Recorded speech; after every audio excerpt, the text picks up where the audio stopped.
Kid Kyūbi, Kurama, the nine-tailed fox, was mad. Scratch that, he was furious.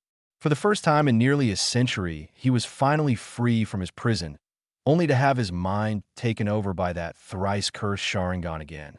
Seriously, if he hadn't been controlled a few minutes ago, he'd hightail it out of the village he found himself in, but now he would just destroy it to relieve some built-up stress he accumulated over the years. Then, to add the icing on top of the cake, he found himself battling the leader of said village, who also happened to be his last hostmate, and the infuriating blonde wasn't going easy on him. It was clear that Minato Namikaze was on a whole different league to the ants he had been swatting aside for the past half hour. The fourth Hokage had even summoned the Toad Boss in order to battle him, and was able to redirect his most powerful attack, the Tailed Beast Bomb, like it was nothing. If he was in his right mind, and wasn't so ticked off, Kurama might have actually been impressed by the human's power. As Kurama battled the blonde human, he thought back on where it all went wrong in his life. It all started a few years after the Sage of the Six Paths died. After his death, almost no people saw the Biju as sentient creatures, just as beasts and weapons to use as they constantly battled each other in a never-ending war. One by one, he and his siblings started to lose faith in humanity, as well as in the prophecy that their father gave them, that a single human would be able to earn their trust and bring peace to the world. Then, close to a century ago, everything really went down the crapper. A human, probably the most infuriating human alive, named Madara Uchiha, came to his territory and was able to gain control of his mind using his Sharingan. The tailed beast had never felt so humiliated and violated in his entire life. Not even when those accursed gold and silver brothers from the Hidden Cloud had tried to take his power. He still got a stomach ache every time he thought of those two. That a-hole Madara had used him to battle an almost equally infuriating human, Hashirama Senju. The battle was long and fierce, but the first Hokage was eventually victorious, causing the Uchiha to flee. However, before Kurama could fully regain his freedom, the first had used his immense powers to subdue him, while the man's wife, an Uzumaki named Mito, had sealed him inside herself, the two of them saying that his power was too great and destructive to be allowed to roam free. Who were they to judge that? It made it even worse that they were all descended from the same line as the old man, which was like rubbing salt on the wounds. Then, as Mito's life drew to a close years later, Kurama found himself being sealed inside a brat of a little girl. Seriously, any kid that hyper needed to have their heads examined. She was also an Uzumaki named Kushina, and she just treated him like he was just a beast that needed to be locked up. Oh, how that burned him up. A few years later, it looked like he had a chance at freedom. Kushina was to have a child, and due to the seal weakening during childbirth, Kurama did everything he could to escape.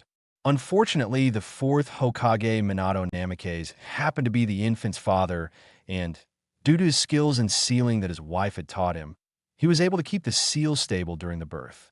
Suddenly, a masked man broke into the hidden location the birthing was taking place, killing the ANBU guards and holding the newborn brat hostage. Minato was able to teleport himself and the brat to safety, leaving Kushina alone with the masked man. Suddenly, the Kyūbi found himself looking into a Sharingan eye that the man possessed hidden by his mask. Kurama found his control over his own body fading as he was ripped out of his host, and found himself being summoned to attack the Hidden Leaf Village. The fox could see himself attacking the village, slaughtering the annoying ants called shinobi by the hundreds. Suddenly, he found himself in control of his body again, but at this point he was too enraged to care due to the shinobi of the village constantly attacking him. Slowly but surely the Biju found himself being pushed outside of the village. Kurama prepared to fire another tailed beast bomb at the surrounding warriors, but suddenly found that the boss toad was being dropped right on top of him. This led to his current predicament. As he prepared to kill the overgrown tadpole, Kurama suddenly felt himself transported a safe distance away from the leaf village. Before he could react or flee, the tailed beast found himself wrapped up in his previous host's chakra chains, unable to move an inch. Kurama noticed movement beneath him and saw two of the people responsible for his current predicament, that blonde idiot and his previous host. Before he could make a move to free himself, he noticed the man performing hand signs when suddenly he saw the spectral form of the Reaper rise up behind the fourth, and it plunged its hand into the man. The hand went straight through the human and latched onto the nine-tailed fox. "Curse you, fourth Hokage," Kurama thought as he realized what the ninja had planned. They planned on sealing him away again, and he would be imprisoned again so soon after being free. No, he couldn't allow that. The Kyūbi suddenly felt immense pain as half of his chakra was forcibly ripped from his body and into the Reaper's stomach along with the man's soul. He felt himself shrinking as his powers diminished slightly. However, he noticed something else was wrong with him. Before Kurama could further dwell on what was wrong with him, he noticed Minato summoned a ceremonial pedestal and placed his newborn son on it. Does he mean to seal me away again, and that child? Kurama thought. He then noticed the chains binding him started to become slack as Kushina's strength faded and, acting on pure desperation, plunged his large claw it had at the child, thinking that if the baby was destroyed, he wouldn't be sealed. To his surprise, the two parents jumped in front of his claw and stopped it with their own bodies before it could reach the baby. "Curse you both," Kyūbi growled out before he saw Namikaze giving the key to the new seal to his summoned toad before completing another set of hand seals. As he was being drawn into the seal on the infant, he noticed the Reaper swallowing the last few traces of his chakra in Minato's soul. Shortly after arriving in his new prison, which he noticed looked like a jail mixed with a sewer system, he felt a stabbing pain in his head and noticed his body was still shrinking. To his growing horror, Kurama found it harder and harder to remember certain aspects of his life. It was then he realized when the Reaper sealed away half his chakra, he must have also sealed away a portion of his memories. Before he blacked out, Kurama, the nine-tailed fox and strongest of the tailed beasts, managed to growl out, "See, curse it all," and then he went into a deep slumber, one he wouldn't wake up from for a few years. What neither Kurama nor the people who sealed him realized was that, by sealing part of his chakra and a portion of his memories away, it caused the tailed beast to revert back to his childhood in both mind and body. Only 10 minutes after he blacked out, Kurama had shrunk from his imposing form into a fluffy little fox kid, barely the size of a full-grown Inuzuka dog. No one knew it yet, but events from this night would forever change the life of the Biju, known as Kurama, and the life of his host, a boy named Naruto Uzumaki. Time skip 4 years. Kurama awoke with a start. "WHE, where am I?" the fox kid stuttered out. The last thing he remembered was the old man saying his final parting words to him and his siblings before the sage's death, and of the 9 of them about to embark on a journey to see the world and hopefully meet the person the sage talked about. He was about to enter a large forested area when what? Kurama couldn't recall what he did afterwards, but he knew for a fact that it didn't involve getting locked up in a large, sewer-like prison. Hey, let me out. If this is a prank, it isn't funny. Shikaku, if this is your idea, you are so gonna get it when I get out of here," Kurama cried out before cocking one ear to the side to listen for a response. After a few minutes and not hearing anything, Kurama started to get really worried. Sure, the cage he was in looked like it was meant to hold something at least 5 times his size, but the bars were fairly close together, and he noticed when he would get close to them, it felt like some sort of force was pushing him back. Now, while Kurama tries to put up a brave front most of the time, the truth is he's really timid. Not that he'd ever let anyone, least of all his siblings, know that. He was still catching grief from Shikaku about how he was caught crying after he got one of his 9 tails stuck on a tree branch. Stupid Tanuki, let's see how tough he is if he got his one tail caught and painfully pulled on for nearly an hour, and then having to groom the thing back to its normal state. At least Kurama knew he was stronger than the one-tailed raccoon, something that he always used to get under that idiot's skin. At least Shikaku left his crying at the old man's farewell alone. They all missed the man they came to see as a father of sorts, even though it had been only around a week since he passed on from this life. Kurama was brought out of his musings when he realized his chakra felt weaker than before.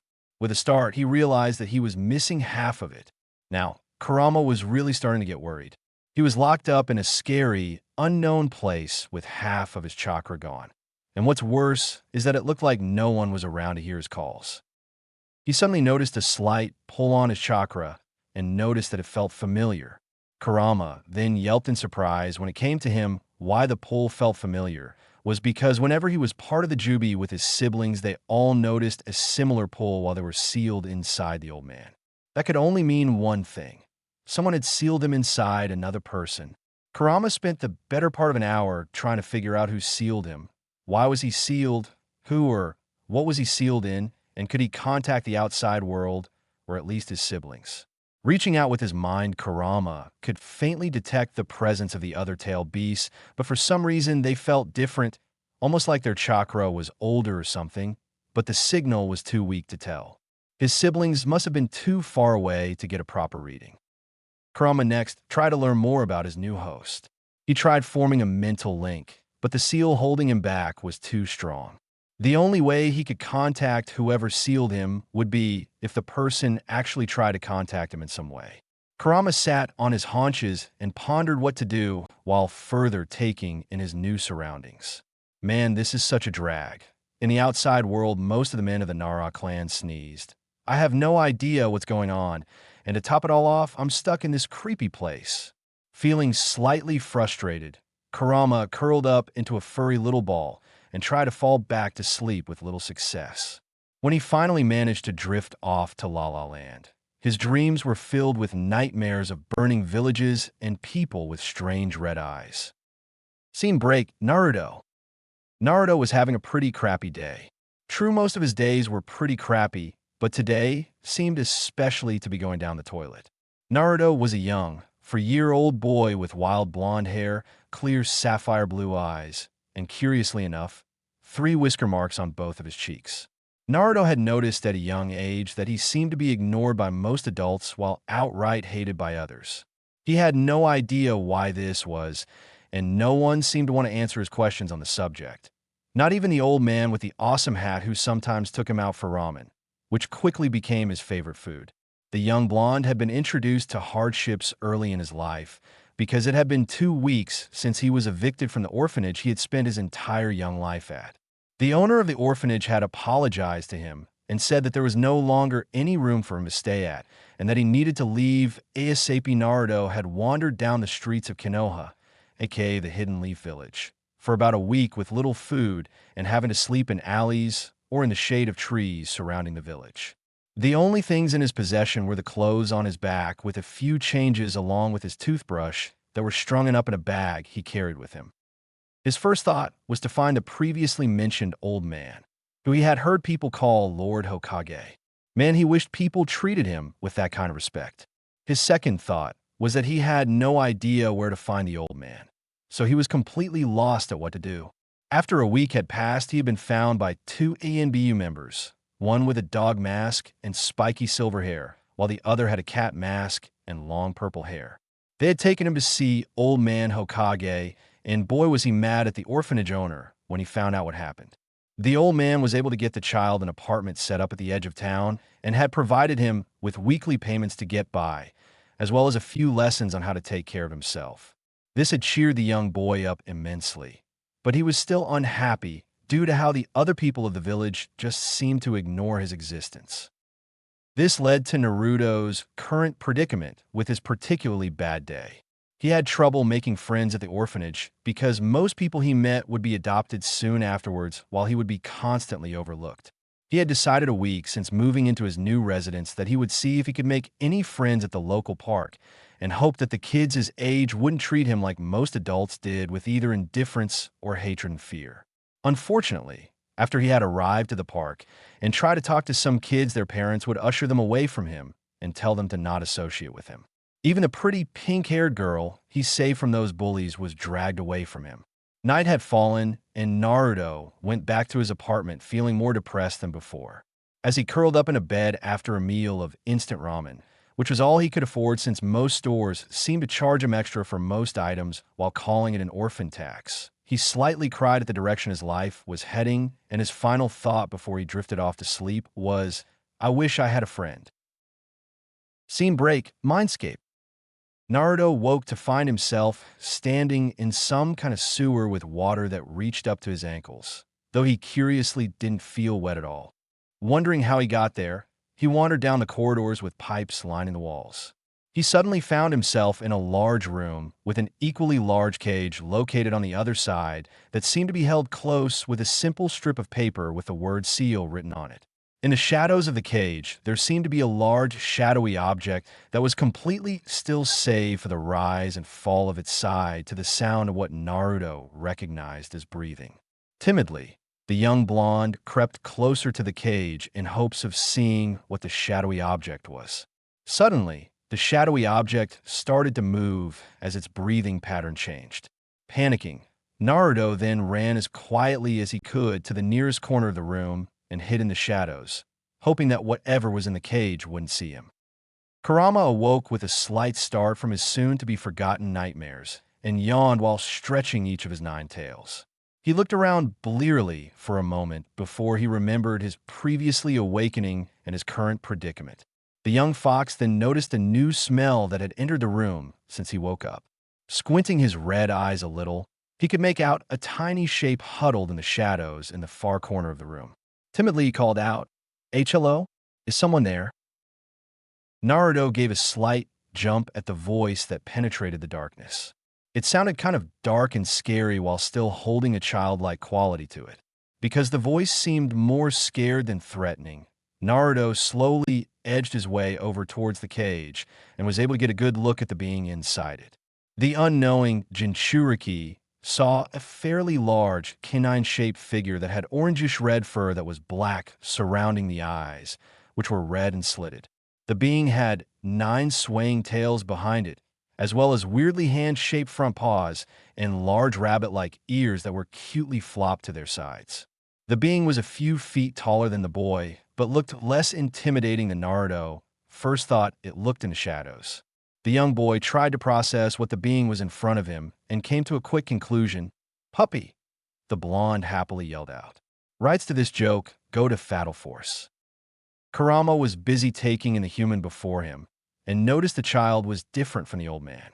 Since this was, to his memory, only the second human he had ever met, he wondered if other humans came this small. Sure, the old man was smaller than him, but not by much, while this human in front of him barely reached halfway up his front leg. The Fox Kit then took note of the strange human's blonde hair, bright blue eyes, and curious whisker marks, and he wondered if other humans had similar markings.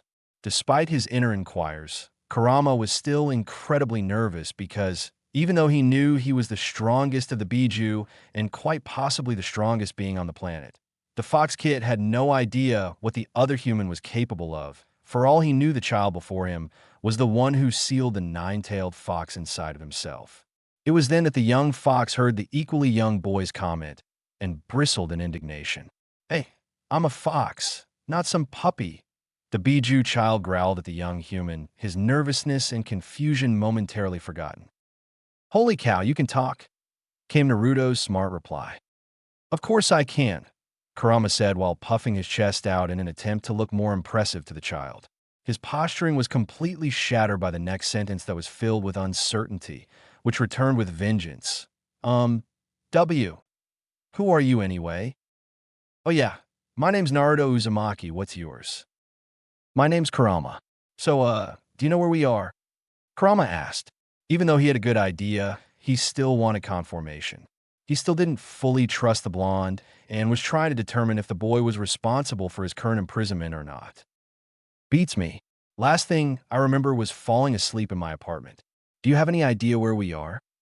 Naruto asked while scrunching up his face in a thinking pose, which made his face take on a fox-like appearance. "Well, I'm not sure, but I think this may be your mindscape," the former adult Biju stated warily, since he knew the boy was telling the truth thanks to his ability to sense negative emotions, so he could tell the boy was just as confused as he was. "My mind? Then how in the world did you get here? And why does my mind look like a sewer?" Naruto asked, surprised while wondering how a being easily 3 times his size could fit in his mind. He briefly considered it to be a ramen-induced nightmare, but quickly dismissed the idea. There's no way God's gift to mankind would ever produce something as bad as a nightmare. I wish I knew. Last thing I remember was that I was about to go looking for human settlements with my siblings like the old man wanted. The next thing I knew, I woke up here. And as for why your mind is like a sewer, well, maybe you've got your mind in the gutter. The last one was said with a nervous chuckle by the large fox.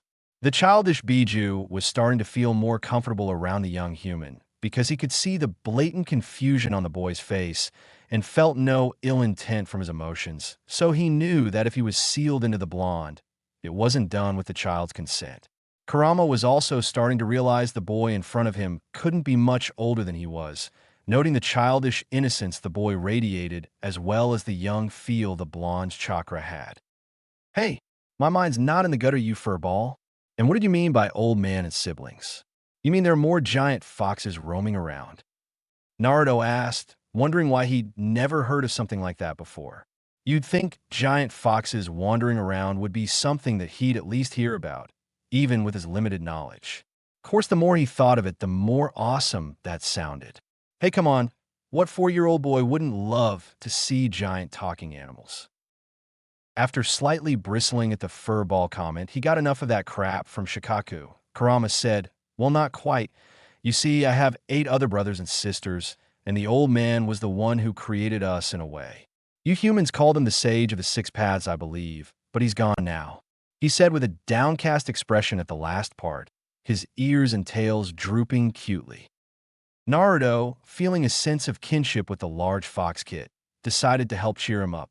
Deciding to use old man Hokage's method of cheering him up, Naruto said, hey there, it's okay. Tell me what's wrong. Normally, the boy wasn't as receiving of strangers as this due to how other people seemed to view him, but he could see the uncertainty and hurt in the fox's crimson eyes and realized they were similar to the look in his own eyes whenever he felt scared and alone. Snapping out of his slight stupor, Kurama cursed himself for his momentary show of weakness. Deciding that the boy was trustworthy enough, the fox decided to explain his predicament and hope for the best. The two started to talk and get to know each other better, hesitantly at first, but with greater confidence as time went on. The strange duo talked about their pasts, how Kurama had felt with the old man's passing, his siblings, and his relationship each of them. They then talked about how Naruto was treated by the village and how he hoped to gain recognition from those around him. Kurama felt a growing sense of respect and sympathy for the young blonde due to his never-give-up attitude he showed while describing his life. The kid also felt a pang of worry that the villagers' behavior towards the boy might be due to his being sealed inside the child. Why? He didn't know because he hadn't done anything in recent memory that would cause people to hate him, though he did remember the sage warning the Bijou that humans may fear them because they wouldn't understand them. That didn't explain why Naruto didn't seem to fear him, though. A thought suddenly occurred to him. Hey, Naruto, you said we're in a village. Where is this village exactly? Oh, this is the Hidden Leaf Village in the Land of Fire. It's the greatest ninja village ever, explained Naruto, happy to remember his brief lessons the Hokage gave him after moving him into his apartment. Kurama, however, was at a loss. Ninjas? Eden Village? What's going on? I know the people the old man had started to teach were calling themselves ninja, but there haven't been any villages formed yet. People were still discovering what chakra was the last time I checked. So how could there be any villages devoted to the old man's teachings? A strange but worrying thought occurred to Kurama. His current ceiling, ninjas with hidden villages, people not knowing about the sage or the Bijou. It was like he moved forward in time, but that wasn't possible, right? So the large fur ball asked the whiskered child what the current date was, and after the kid answered, he started to panic. Over 2,000 years. I've been thrown over 2,000 years into the future. How did this happen? What do I do now? Naruto watched in concern as he watched his hopefully new friend go into a rather large panic attack. The boy tried calming the fox down by trying to get his attention and then giving him some words of comfort.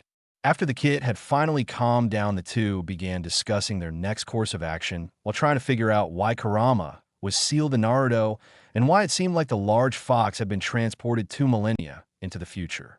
After not coming up with any good excuses, the pair talked more on their likes and dislikes and just generally bonded well into the night. Chapter 3. Naruto awoke with a start. His eyes darted around the room, and he noticed he was no longer in the sewer-like room, but his own bedroom of his apartment. Naruto went through a whirlwind of emotions, the most prominent one being disappointment. After talking with Kurama for most of the night, the boy had thought he made his first real friend, only to wake up leading him to believe the previous night's events were only a dream. Did any of that actually happen? Is there really a fox sealed inside of me? It happened all right, said a very familiar voice out of nowhere, causing Naruto to leap around 10 feet in the air, giving off a high-pitched girlish squeal. Kurama's voice chuckled a bit before quipping. Man, Naruto, you sure aren't a morning person, are you? Kurama, where are you? I don't see you anywhere. Naruto called out while searching around the room, even going as far as to look underneath his bed and in his closet. Inside the seal, Kurama didn't know whether to laugh or facepalm at his host's actions, so he settled for a sweat drop. I'm still in your mind, Naruto. Now that we've made contact, I can talk to you whenever I want as long as you don't block me out. Did you honestly think I could hide myself in this tiny room? He asked rhetorically. Naruto laughed sheepishly while rubbing the back of his head and said, Well, what did you think if you heard a voice out of nowhere? So, are you still sure about the plan?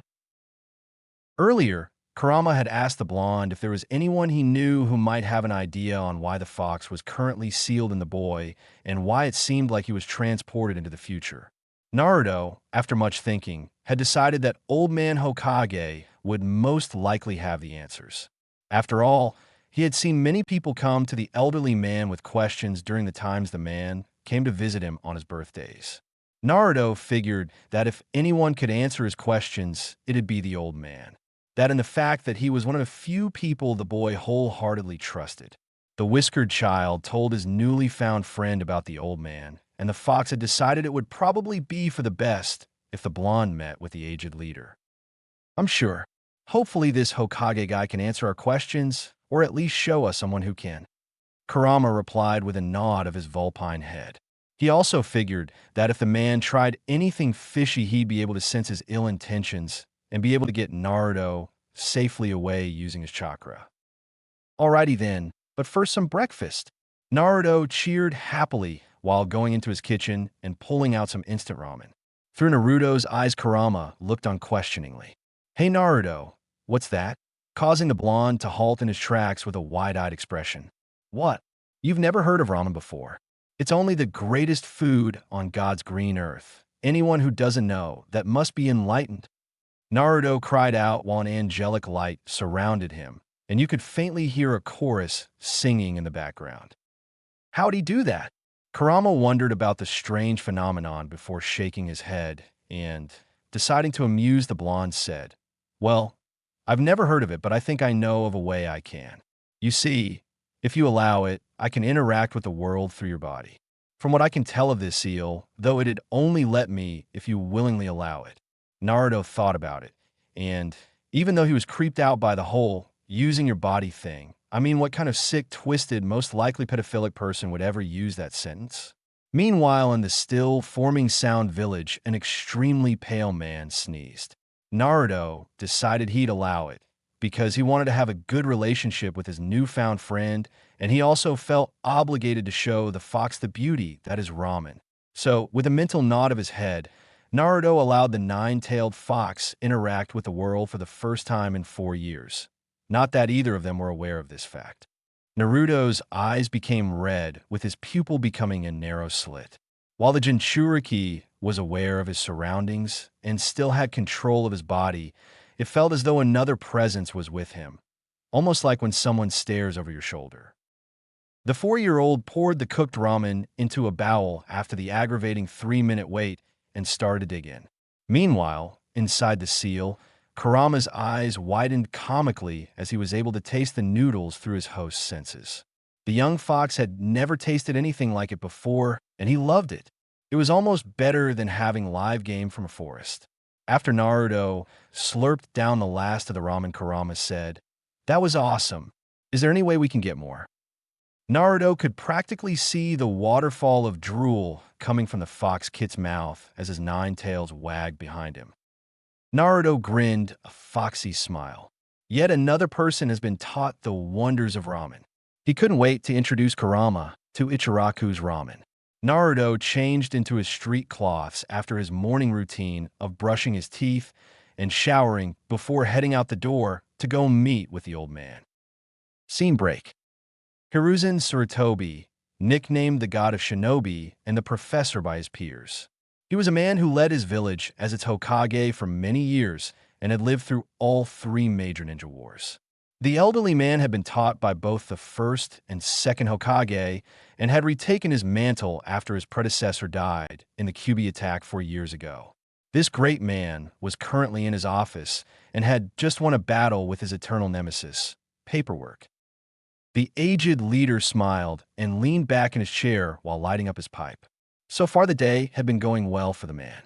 He had visited his recently born grandson, Konohamaru, and was able to finish the towering stack of papers fairly early, having worked on most of them the previous night, so he'd be able to have a me-day. The third Hokage stretched his stiff muscles and was just about to reach into his desk to pull out his student's latest Aika book when his office door opened. Muttering a slight curse under his breath, the closet pervert looked to see who interrupted his me-time. When he saw the mop of blonde hair, he smiled warmly and said, "Well, good morning there, Naruto." Naruto Uzumaki filled Hiruzen with both happiness and regret. It saddened the man that it was unlikely that the boy would ever live a normal childhood, given his little condition. The elderly Sarutobi knew that the boy's life would be difficult due to his status as a host of the most powerful Biju, but it couldn't really be helped. Too many people had been present to witness Minato seal the beast into the newborn, and, rather than risk that information leaking out without his knowledge and causing a riot, he decided to announce the boy's status to the village along with Minato's last wish for the boy to be seen as a hero in the hopes that the villagers would listen to their deceased leader's wish. It was all for naught, sadly, as most people let their grief and hatred override all sense of reason. Fortunately, nobody had actively gone out of his way to harm the child. Just to be sure, he had Umbu members on constant guard around the boy to stop any random drunkard or hateful villager. But the results were less than satisfactory. The villagers had opted to just ignore Naruto's existence, besides the occasional derogatory insult aimed his way.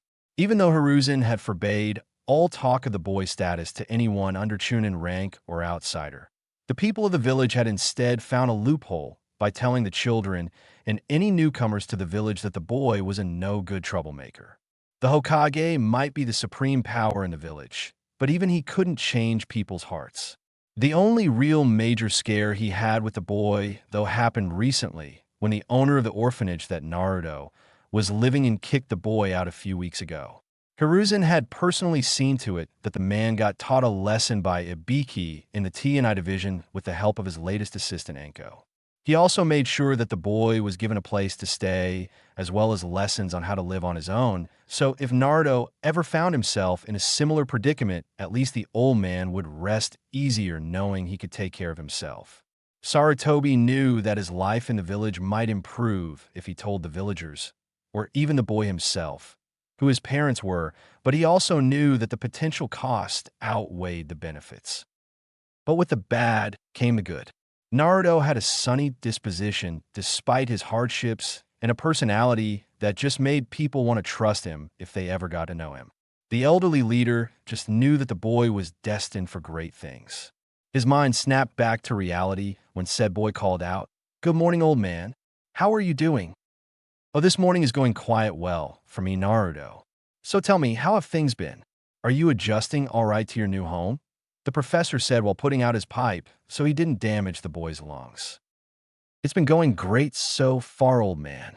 I'm able to make my own meals and stuff all by myself and everything," the young boy said excitedly.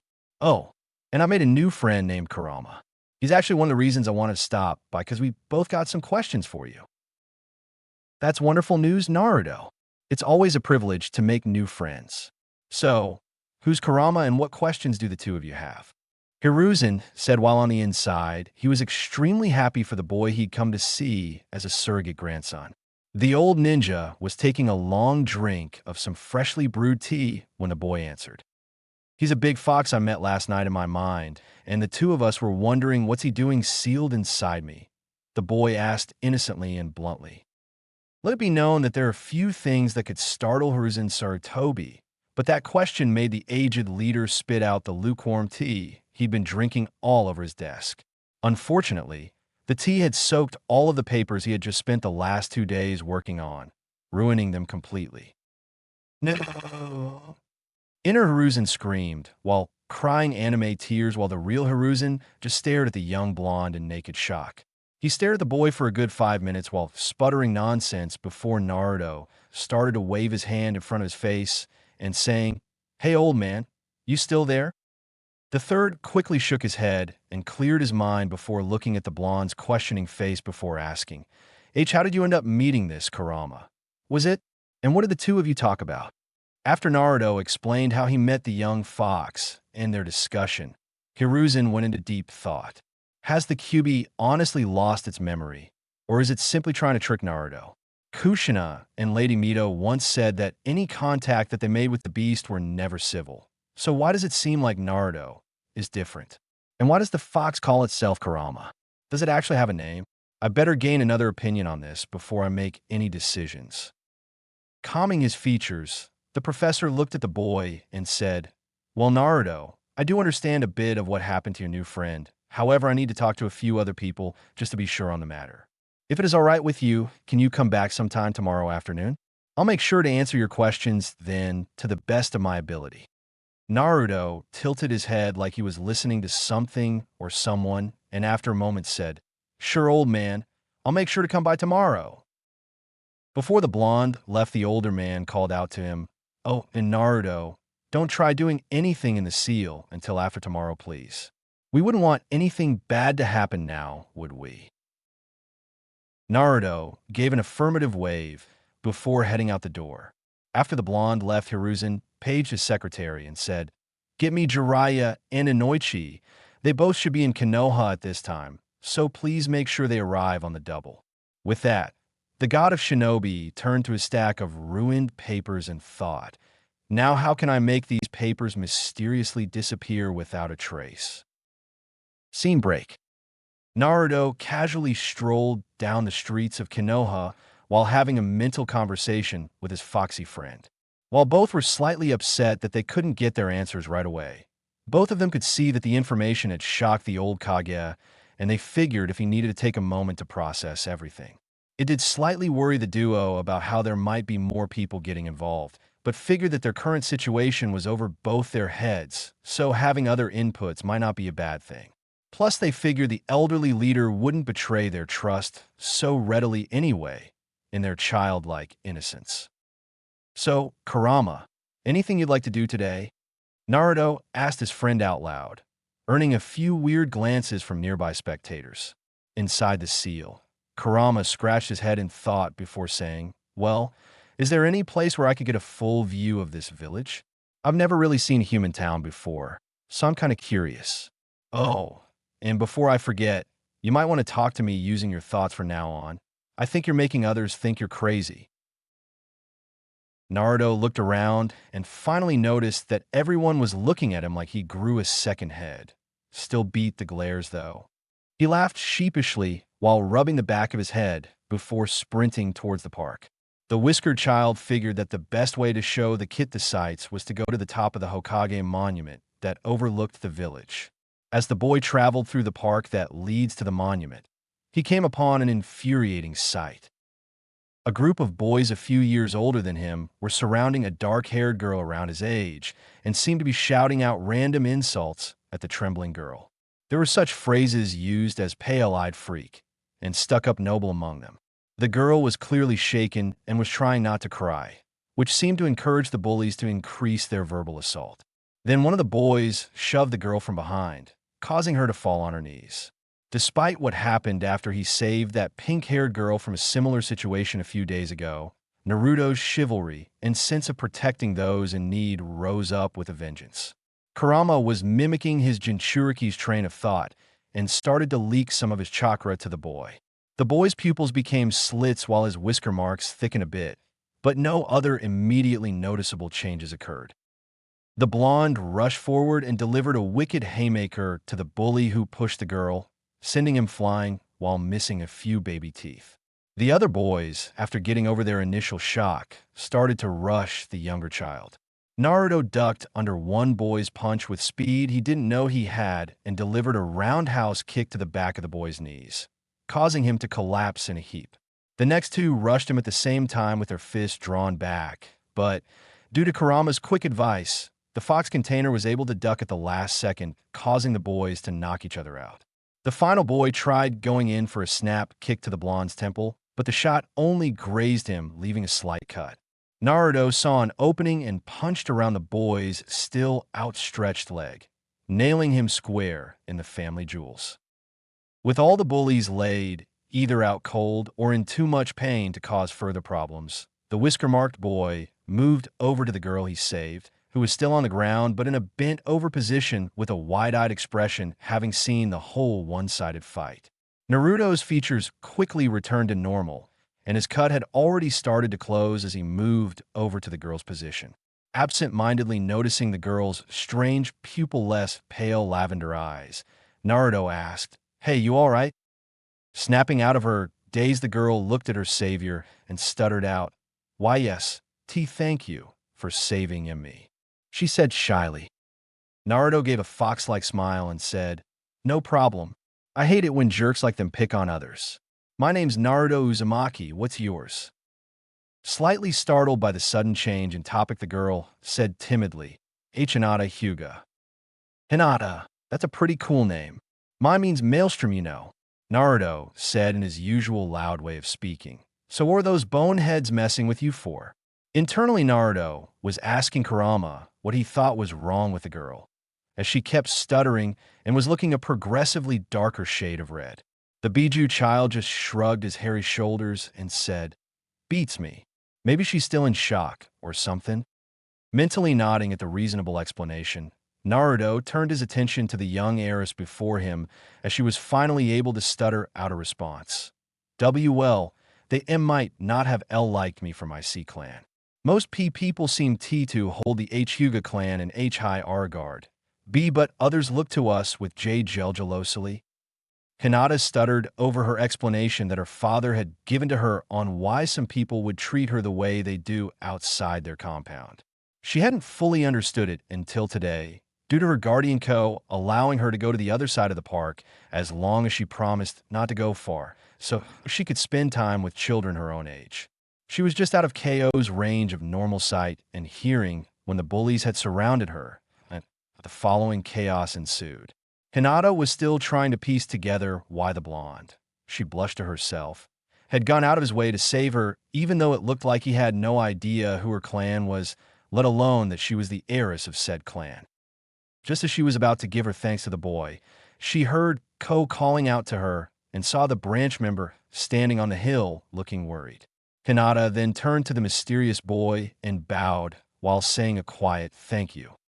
Naruto looked slightly bashful at the rare display of respect to him and said, "That's all right. Hope to catch you around, Hinata." Said girl turned maroon and said shyly, "ID like that," before heading over to where her guard was waiting for her. Naruto nodded his head and said, "She seems nice, a little weird but nice," while on the inside he was hoping he had made another possible friend in the stuttering girl. "Gotta agree with you there, Naruto. Hope those idiots learned their lesson not to mess with us, huh?" said a certain Fox Biju. Naruto blinked and said, "Oh, that reminds me. What did you do, Kurama?" "I suddenly moved faster than ever and was able to take those jerks down with one hit." Kurama nodded with a flop of his long ears and said, "Yeah, that's because I channeled some of my chakra into you." Noticing Naruto's dumbfounded expression, Kurama elaborated, "It basically means I let you use some of my power, so you wouldn't get your butt kicked by those other humans." "Wow, so that's what your power is like." It felt awesome, like I could do anything at all. "If we work together, We could become an awesome ninja duo in the future. Believe it. That'll be something to think about later. Right now, you promised to show me the sights. You know what I mean? Kurama said before thinking. Why does it feel like I learned that from someone else?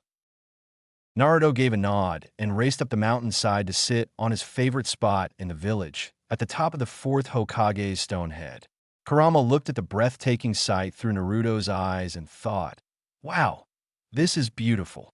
Naruto grinned and said, it sure is, isn't it? The two spent the better part of an hour just watching the village from their vantage point in a comfortable silence before Naruto started to head back home so he could rest up for his meeting with the old man the next day. Chapter 4. The blaring of an alarm clock tore through the silence of a darkened room. The figure laying on the bed next to the evil device got up with a start before slamming his hand down on the off button hard. One Naruto Uzumaki gave a loud yawn as he rubbed the sleep from his eyes. Our favorite blonde looked over at the calendar and, noticing the date, gave a wide smile. Today's the day. The now 8-year-old ninja wannabe exclaimed happily while bounding out of bed in an excited manner to get dressed. The boy quickly changed into a new set of clothes set out specifically for today. A white shirt with a red flame design on them with pants that were black and had an orange trim. Feeling a familiar presence stirring in the back of his mind, Naruto gave a mental message to his closest friend. Good morning, Kurama. Morning, Naruto. The now house-sized fox mumbled over a huge yawn filled with razor-sharp teeth. Kurama had grown quite a bit over the last 2 years. Before he was at least twice the size of an average man. Now he towered over most people, something the fox would tease his host about relentlessly jerk. A lot had happened over the years, and all of it had only strengthened the two boys' bond. When the two went to see the Hokage after the first meeting, they were met by not only the old man, but by a familiar middle-aged white-haired man and a younger man with pale blonde hair and pupil-less blue eyes. The white-haired man, whose name was Jiraiya, asked the boy to lift up his shirt, which he did after getting the okay from the Hokage. The trio stared at his belly for a few minutes, talking in murmured voices too quiet for the child to hear. Jiraiya then had Naruto pull his shirt down and then gestured to the room's other occupant.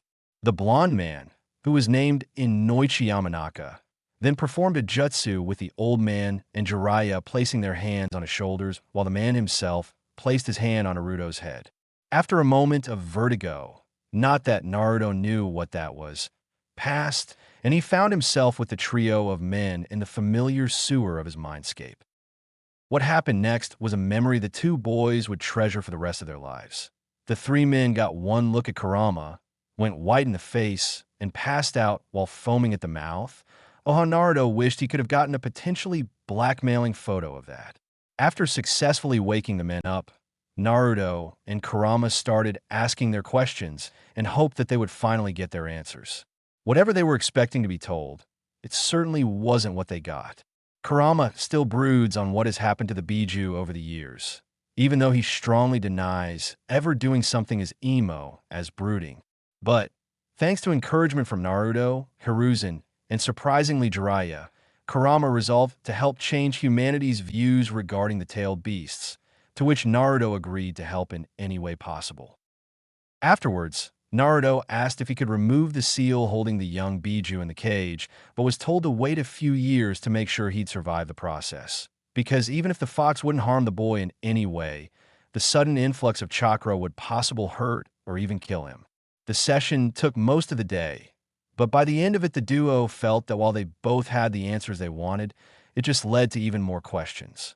Before leaving the mindscape, Jiraiya took one more look at the seal and went to discuss his findings with the two other men after Naruto left for the day. It wasn't until nearly a week later when they got back to the boy on their finds regarding the most important question.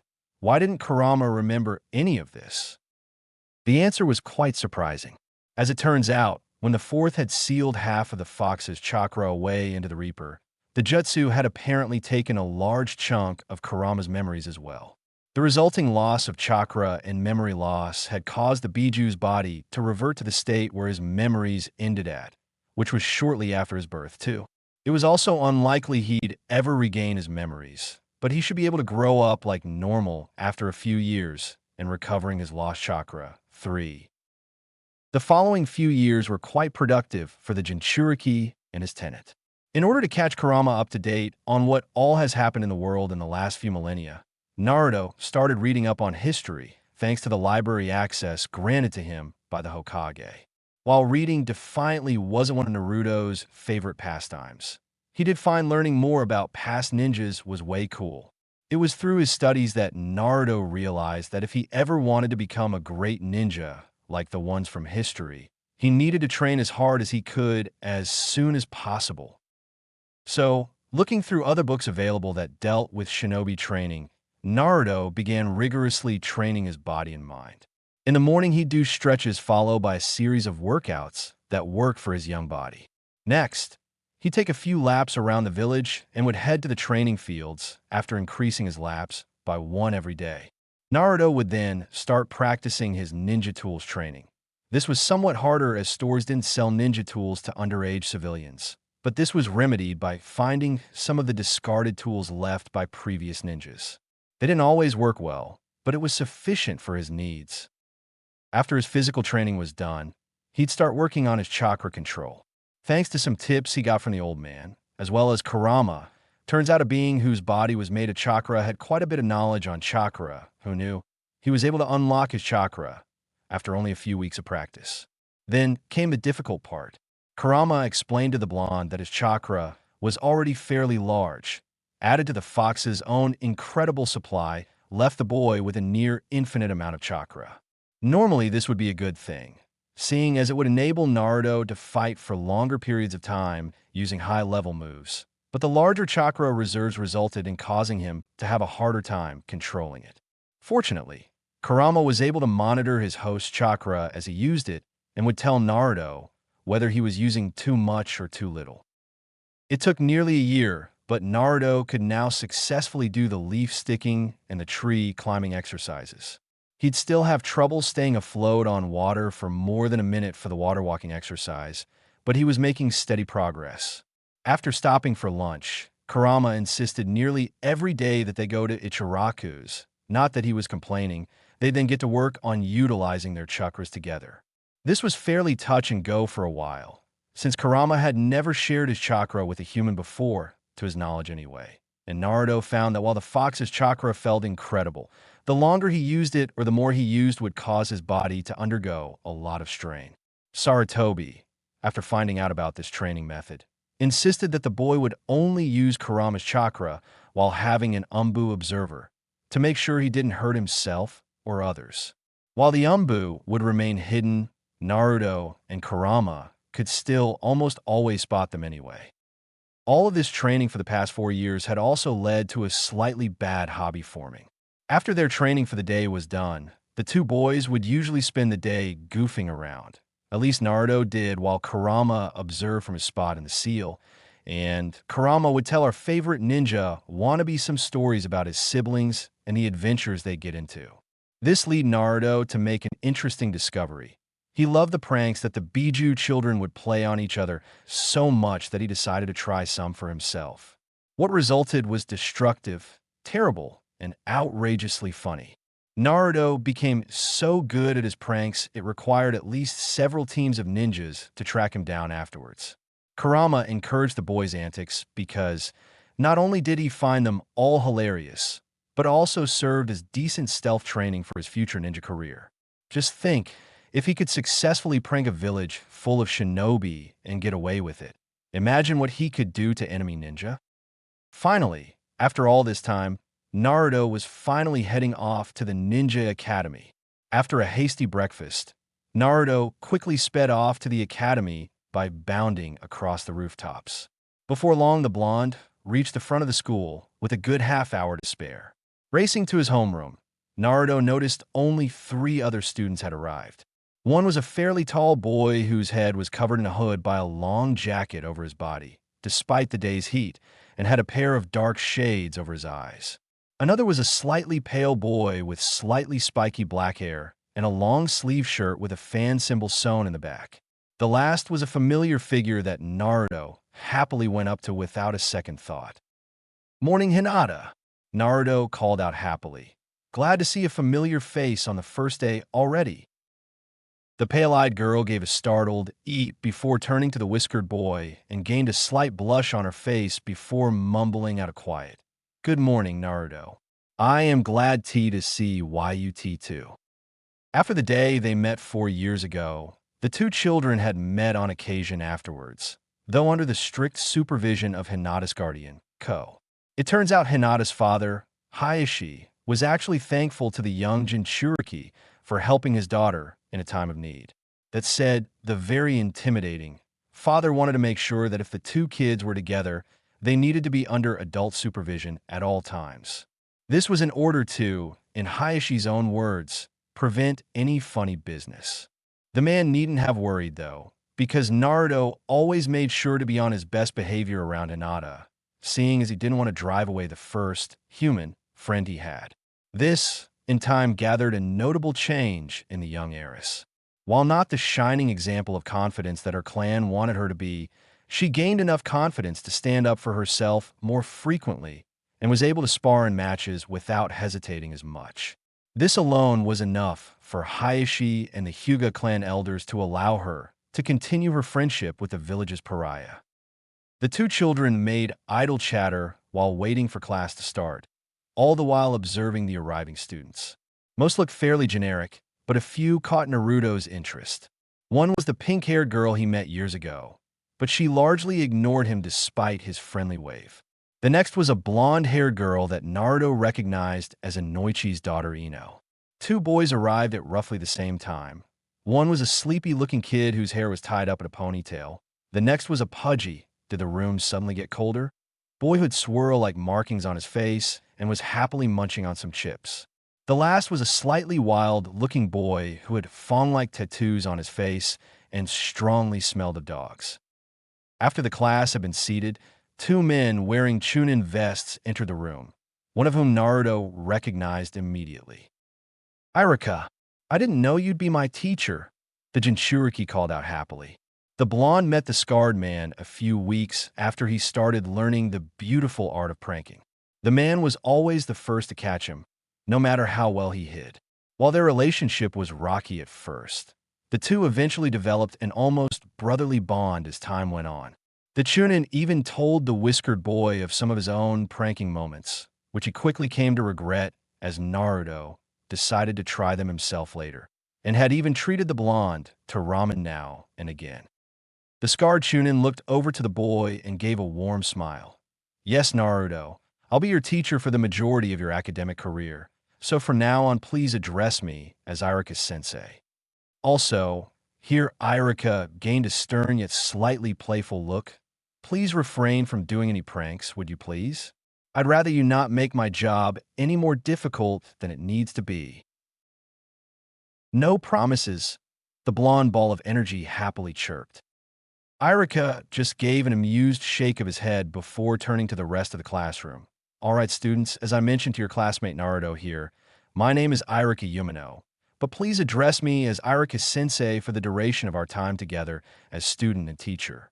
This here is my assistant and friend Mizuki." He gestured to the silver-haired man who nodded in acknowledgement. "It is our job to teach you the fundamentals of becoming a shinobi of a Leaf Village in order to better prepare you for the life you've chosen to lead. It is our village's belief that your comrades are your life, and I expect each of you to look out for one another both on and off the line of duty. Now, let's do roll call. When I say your name, please say here." As Irika started listing off the students' names, Naruto felt the familiar presence of Kurama enter his mind. "Careful, Naruto," the chibi fox growled out. "I'm not liking the feel of that other guy." "I know what you mean," Naruto silently acknowledged. "The way he's just leaking hatred like that's giving me the creeps." Naruto had discovered, after a few months of training with Kurama's chakra, that he was able to feel other people's emotions, more specifically negative emotions. When asking the fox about it, Kurama explained that one of his many talents was the ability to sense the negative emotions of other living things, and, due to their attempts at synchronizing their chakra, he was able to pass this ability on to his host. Now Naruto could get a general view on the intentions of other people. He had learned to tune it out at times, so he didn't become overwhelmed from the constant influx of emotions, though, especially when he was around some of the more ignorant citizens of Konoha. Irika started speaking again, causing the blonde to forget about the potentially hostile presence in the room. All right, so starting today, we'll be working on chakra control and move on to taijutsu practice and have a history lesson to finish of the day. Any questions? No? Then let's get started. Naruto grinned. The next few years were going to be epic. 4. Omake. 1. Naruto had woken up a few hours ago and was now heading to the old man's office for their meeting.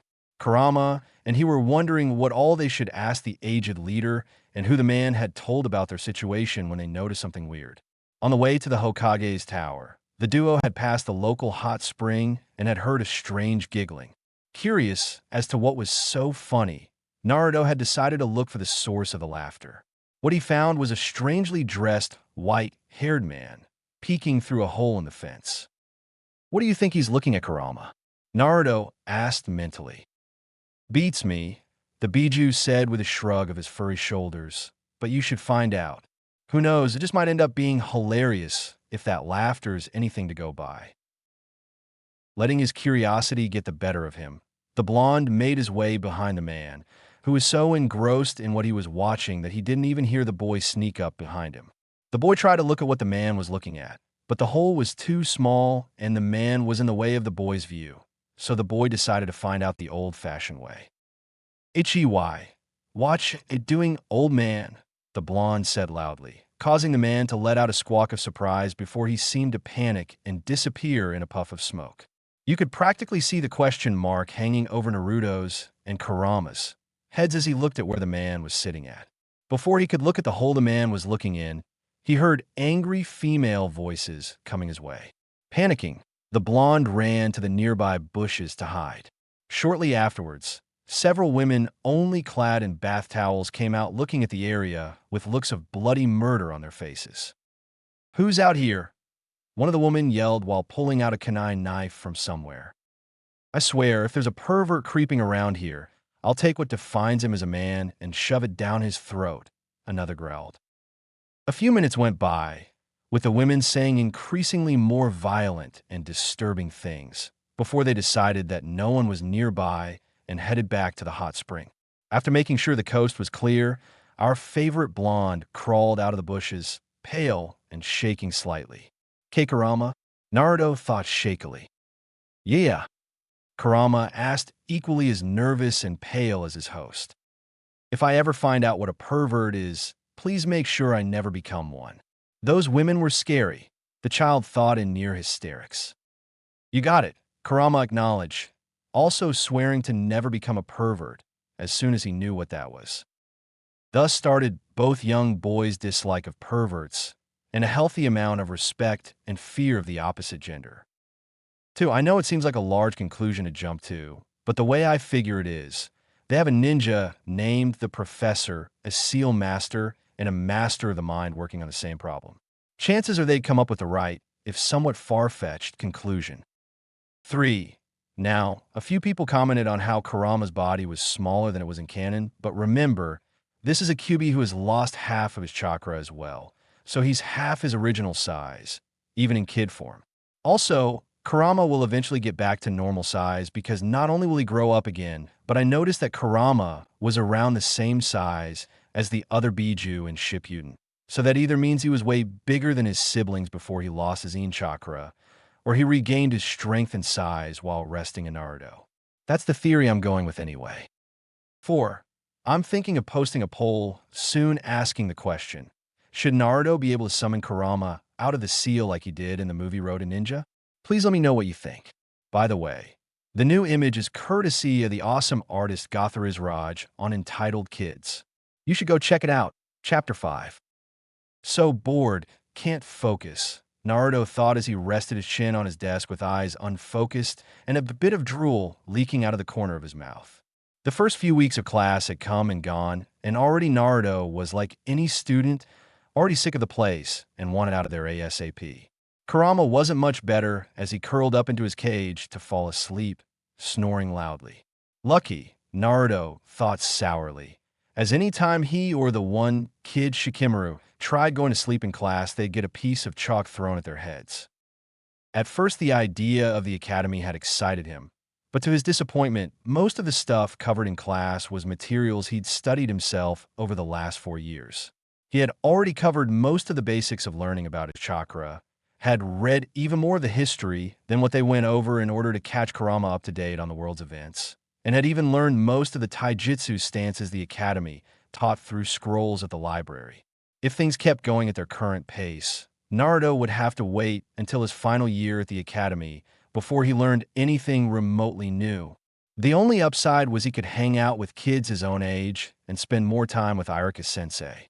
There were two problems with that, though. First, most of the students from civilian families kept far away from him, most likely on the order of their parents, while some of the students from shinobi families, sans Hinata, only paid a mild interest. The second problem was that while lecturing, Iruka-sensei was boring. You'd think a former prankster would be able to keep a class interesting, but it turns out that's not the case. At one point, he asked Iruka why they taught history at a ninja academy, and the scarred Chunin replied, "We teach students history because those who don't know history are doomed to repeat it." While the blonde could see that logic, especially after reading on how the first 3 shinobi wars were started for relatively petty reasons, that didn't make learning this stuff twice any more exciting.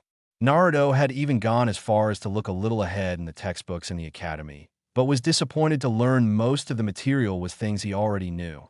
The only other person in the classroom who seemed to know as much about the text was the pink-haired girl Sakura Haruno, though it seemed most of her knowledge about the ninja world was purely academic, as she rather lacked in the hands-on classes. A few other students seemed to know quite a bit too, but they never showed it. Shikamaru Nara, the blonde saw, seemed highly unmotivated in the classroom, but during breaks, he dominated the other students in games of shogi and go. There was also Shino Aburame, but he was rather reclusive, so it was hard to accurately judge how much he knew in class. Finally, there was Sasuke Uchiha of the now all but extinct Uchiha clan. While he held the current highest score in the class, he was nearly as withdrawn as Shino, but slightly colder about it. Naruto couldn't really fault the boy, as he did have all his friends and family killed several months ago. But it would suffice to say that the boy did have a huge chip on his shoulders.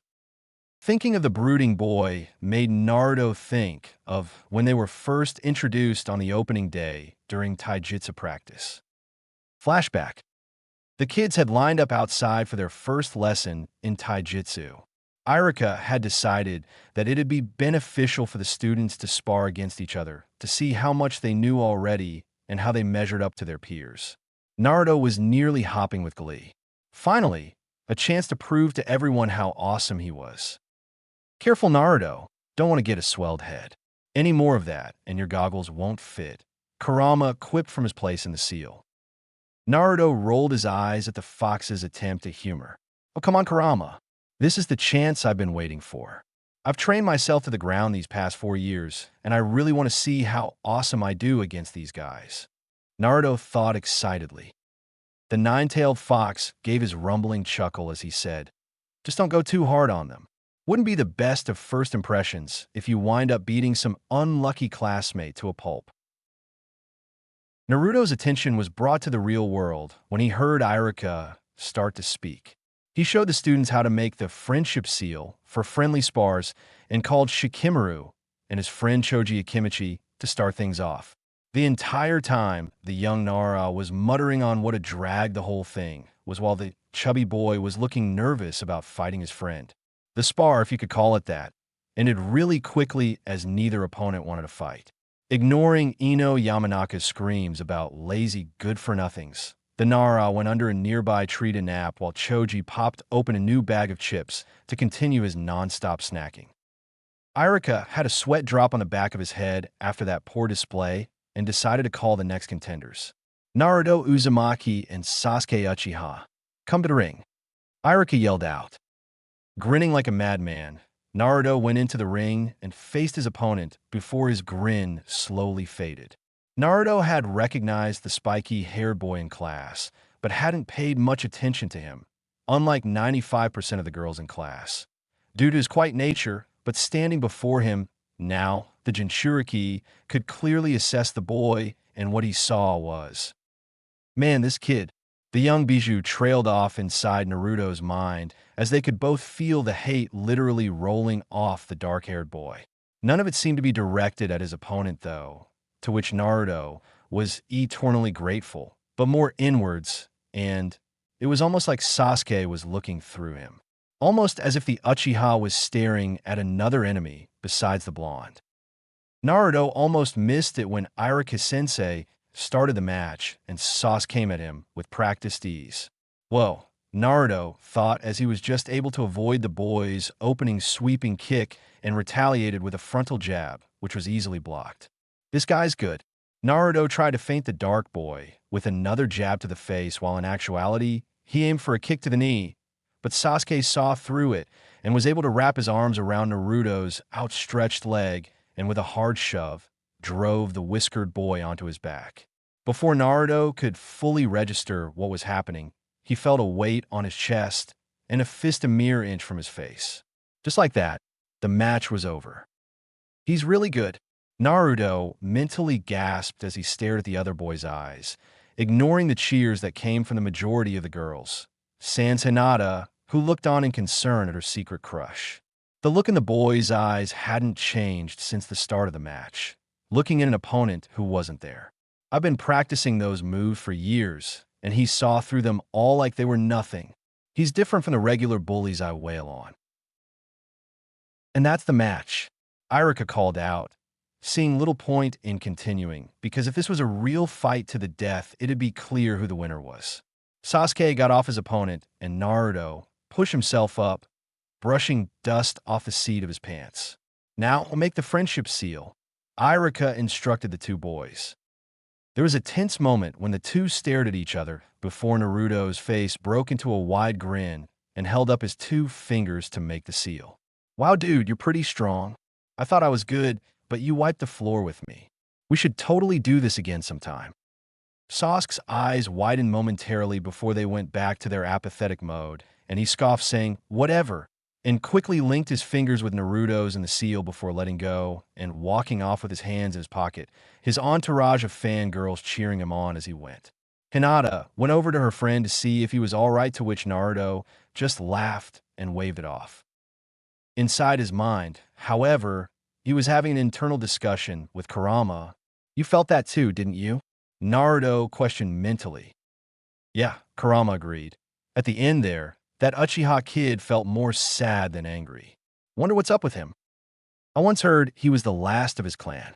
Maybe something bad happened to him. Naruto mused before nodding his head as if coming to a decision. Kurama, he began. The large fox questioned, wondering what his host was up to. Let's become friends with him, Naruto thought excitedly. If he was being honest with himself, Naruto knew what it felt like to be lonely before he met his friend for life, as he sometimes called Kurama, and he wouldn't wish that feeling upon his worst enemy. If the dark-haired boy was as lonely and sad as he thought he was, then Naruto felt it was his duty to help him in any way he could. Kurama stayed silent as he knew what his host was thinking. Personally, he agreed with the blonde's actions, as anyone filled with that much anger, hate, and sadness should definitely be alone through life. Little did either know that this decision would have far-reaching consequences. Present. It was slow going at first, trying to befriend Sasuke. But if there is one thing Naruto Uzumaki is not, is a quitter. Despite the Uchihas antisocial behaviors, little by little the whiskered boy was able to get him to come out of his shell. It started with some simple spars, most of which Sasuke won, but now and then Naruto was able to pull out a win through determination, bullheadedness, and sheer dumb luck. Though he'd insist it was because he's awesome. Later the survivor would start to hang out with Naruto and Hinata during lunch, much to his fan club's dismay. That said, though, the boy didn't speak much and almost never smiled, let alone laugh.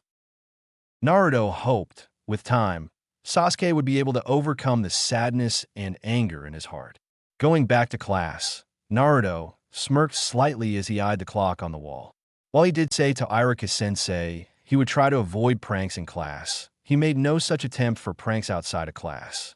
One of said pranks was going to go off in 3, 2, 1. Owlwolf, who let fleas loose in the kennels?" Came a shout that, while halfway across the village, sounded as if it happened right next to the academy. The scream belonged to a Ms. Sum Inazuka, the clan patriarch of the dog-using Inazuka clan. Needless to say, having fleas released upon a clan who uses dogs as partners is considered to be a fairly bad situation. Irika immediately turned towards Naruto, who, besides having a huge smile on his face, was acting completely innocent. Knowing he couldn't pin anything on the boy, yet, he continued the lecture despite the class's now divided attention. "Let's hear it for timer seals," Naruto thought smugly. While not a master of sealing, Naruto had gotten quite good at some standard seals in the past few years. One of the reasons being, so he could find a way to alter the seal holding Kurama so he'd have more freedom than he currently had.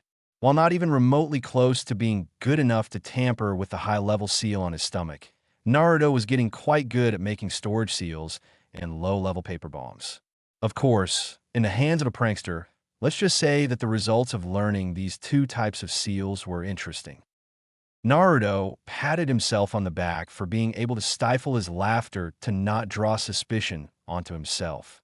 Even so, he did notice Hinata giving him an amused/scolding look while he saw the ghost of a smirk on Sasuke's lips. He definitely counted that as a win, especially because he noticed Kiba Inazuka, Tsume's son, snickering to himself at the outburst until he went pale when he realized he'd probably get blamed for this and have to clean up the resulting mess. Naruto gave a light chuckle as he turned back to the boring lecture and tried not to fall asleep and get nailed with a piece of chalk. Once lunch had rolled around, to which he had the standard 20 cups of instant ramen sealed in a scroll to keep them warm, Naruto was joined by Hinata and Sasuke, much to the Sasuke's fan club's displeasure, and was happily chatting with the two over his latest prank. He was just getting to the part where he had placed the timing seal holding the fleas directly behind the kennels to avoid detection, and how the seal was supposed to release another swarm of fleas in about 2 hours, once the other dogs had most likely received their flea baths and were thus flea-free at the time. Suddenly, the trio noticed several of the other kids, Kiba, Shino, Shikamaru, and Choji, were motioning over to them to sit with their group. Deciding to see what the other kids wanted, at least Naruto and Hinata did, Sasuke looked like he couldn't care less and went to join them for lunch. As it turns out, most of the kids found his little prank. They all knew it was him despite his efforts to look innocent, hilarious, and wanted to find out how he pulled it off. Soon, the group was starting to easily converse with each other, despite some of the members, Sasuke, Hinata, and Shino, antisocial personalities, while others, Shikamaru, found the whole thing to be troublesome yet fun. Kiba, Choji, and Naruto were by far the most outgoing members, but soon everyone was becoming incredibly relaxed around each other. By the end of the lunch period, the children were well on their way to becoming fast friends. Naruto smiled as he headed back to the classroom, a look that was shared by his tenant. Things were starting to defiantly look up. Omake, the storm. It was nearly a week since Naruto first met Kurama, and Konoha was experiencing one of the biggest storms of the year.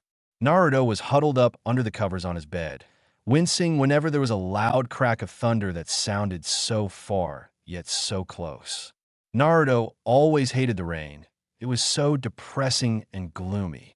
Plus, it reminded him of when he was forced to live on the street after he was kicked out of the orphanage and had to hide in a hollow tree whenever it rained.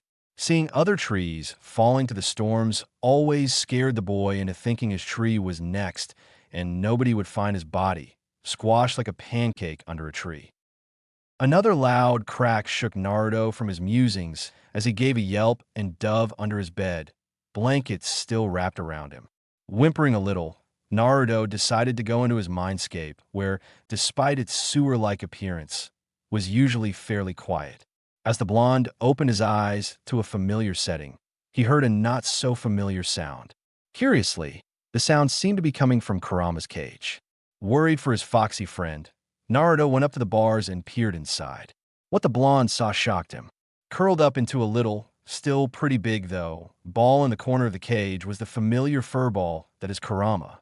Judging from the sounds coming from the ball of fur, as well as the shaking of the ball's form, it was easy to see what was going on. Kurama was crying, worried that his friend might be hurt. Naruto was able to squeeze through the bars and go over to where the fox was curled up before placing a comforting hand on the soft fur. Kurama gave a startled yelp at the sudden contact and whipped his head around to see what was touching him. Noticing his human friend, the fox lowered his defenses. Though it was clear by the look on his face, he didn't like being seen in such a vulnerable position. "What's wrong, Kurama?" Naruto asked with concern. "It's nothing, just..." Before the powerful fox kit could finish, there was a booming echo that reverberated throughout the seal. It took Naruto a second to realize that the sound was the boom of thunder. Somehow, most likely due to the blonde trying to make the real world more accessible to his orange fur companion, more of the outside influences could affect the seal. The downside of this is that noises such as thunder were able to get through to the seal. "I just really don't like storms," Kurama said while peeking through the tails he wrapped around his face in fear. Feeling an even closer bond to the fox kit than he had previously, Naruto said, "I don't really like him myself. Would it be okay if I stayed here with you? Just so you don't get too scared, you know?" Despite his trembling, Kurama sported a weak grin as he saw how pale and frightened Naruto looked. "Yeah, I could say the same about you. But whatever, do what you like." Even though you could tell by his eyes the fox was grateful for the company. Naruto leaned against Kurama's hairy side and slightly sunk into the soft fur. The boy turned around and spread his arms out, almost as if he was hugging the fox, as another roar of thunder echoed throughout the seal. Kurama's tails wrapped around both himself and his host as well, almost as if to shield them through the noise. They spent the night like this, taking comfort in each other's presence as they both drifted off to sleep. That one stormy night was like a prelude for both Jinchuriki and Bijou, as they would form an everlasting friendship and would stick together whenever things got bad. Chapter 6. Clone Jutsu. A 12-year-old Naruto shouted in the training field located near the academy. There was a puff of smoke, and once it cleared, what could only be described as a roadkill version of Naruto twitched next to the original before it too disappeared in a puff of smoke, leaving the boy once again alone in the field. There was silence for a few seconds before Naruto fell on his back with a frustrated grunt. "Dang it," he muttered. "You suck," Kurama rumbled in his host's mind, causing Naruto's eye to twitch repeatedly. Going into his mindscape, the blonde stared at the now Hokage tower-sized fox in irritation. "Give me a break, man." Naruto grunted in frustration as he sat down on the floor of the cage, pulling a pouting, fox-like face. "I keep trying to use less chakra like you, Hinata, Shikamaru, and Irika-sensei tells me, but even my minimum is too much for the stupid clone jutsu." Kurama gave a sigh that would probably topple trees and stretched up into a sitting position. "Why do you need to know this stupid jutsu, anyway? I mean, the only way it'll be of any use is distracting enemies, and even then it'll only work if the enemy has half a brain. You could probably come up with better methods in your sleep, if your games of tag with those ninja are any clue." Running a hand through his spiky hair, Naruto gave a groan. "I know, Kurama, but according to Irika-sensei, it's one of the top 3 requirements to graduate. Apparently, it's supposed to help round us out as shinobi," he said, using air quotes for the last few words. The Ninetales gave an eye roll at that. "I know that, moron. I was there, remember." Ignoring the stink Naruto was giving him, the Titanic Fox continued. "What I meant was, why do you have to learn this jutsu? Because despite our best efforts, you really have way too much chakra to pull this off. If I was you, I'd go down to either Irika or Old Man Hokage and ask if there was any other jutsu you could use." Naruto blinked at that and smacked his hand over his face. "God, I'm stupid," he stated before looking up at the fox and giving a rueful smile. "Thanks, dude. Don't know what I'd do without you. Though you could have mentioned that earlier, you know." "Oh, I know," Kurama said with a foxy grin. "I just found it way too funny to see you look like you're about to crap yourself every time you concentrate on the clones." Twitching, Naruto performed a rude hand gesture to the towering-tailed beast and left his mindscape, Kurama's rumbling laughter following him. Naruto gathered up his backpack and headed out of the field towards the Hokage Tower, all the while muttering about smart aleck foxes. Naruto had grown a bit over the past 4 years, though he ultimately looked similar to how he did when he was 8, though there was something different about him.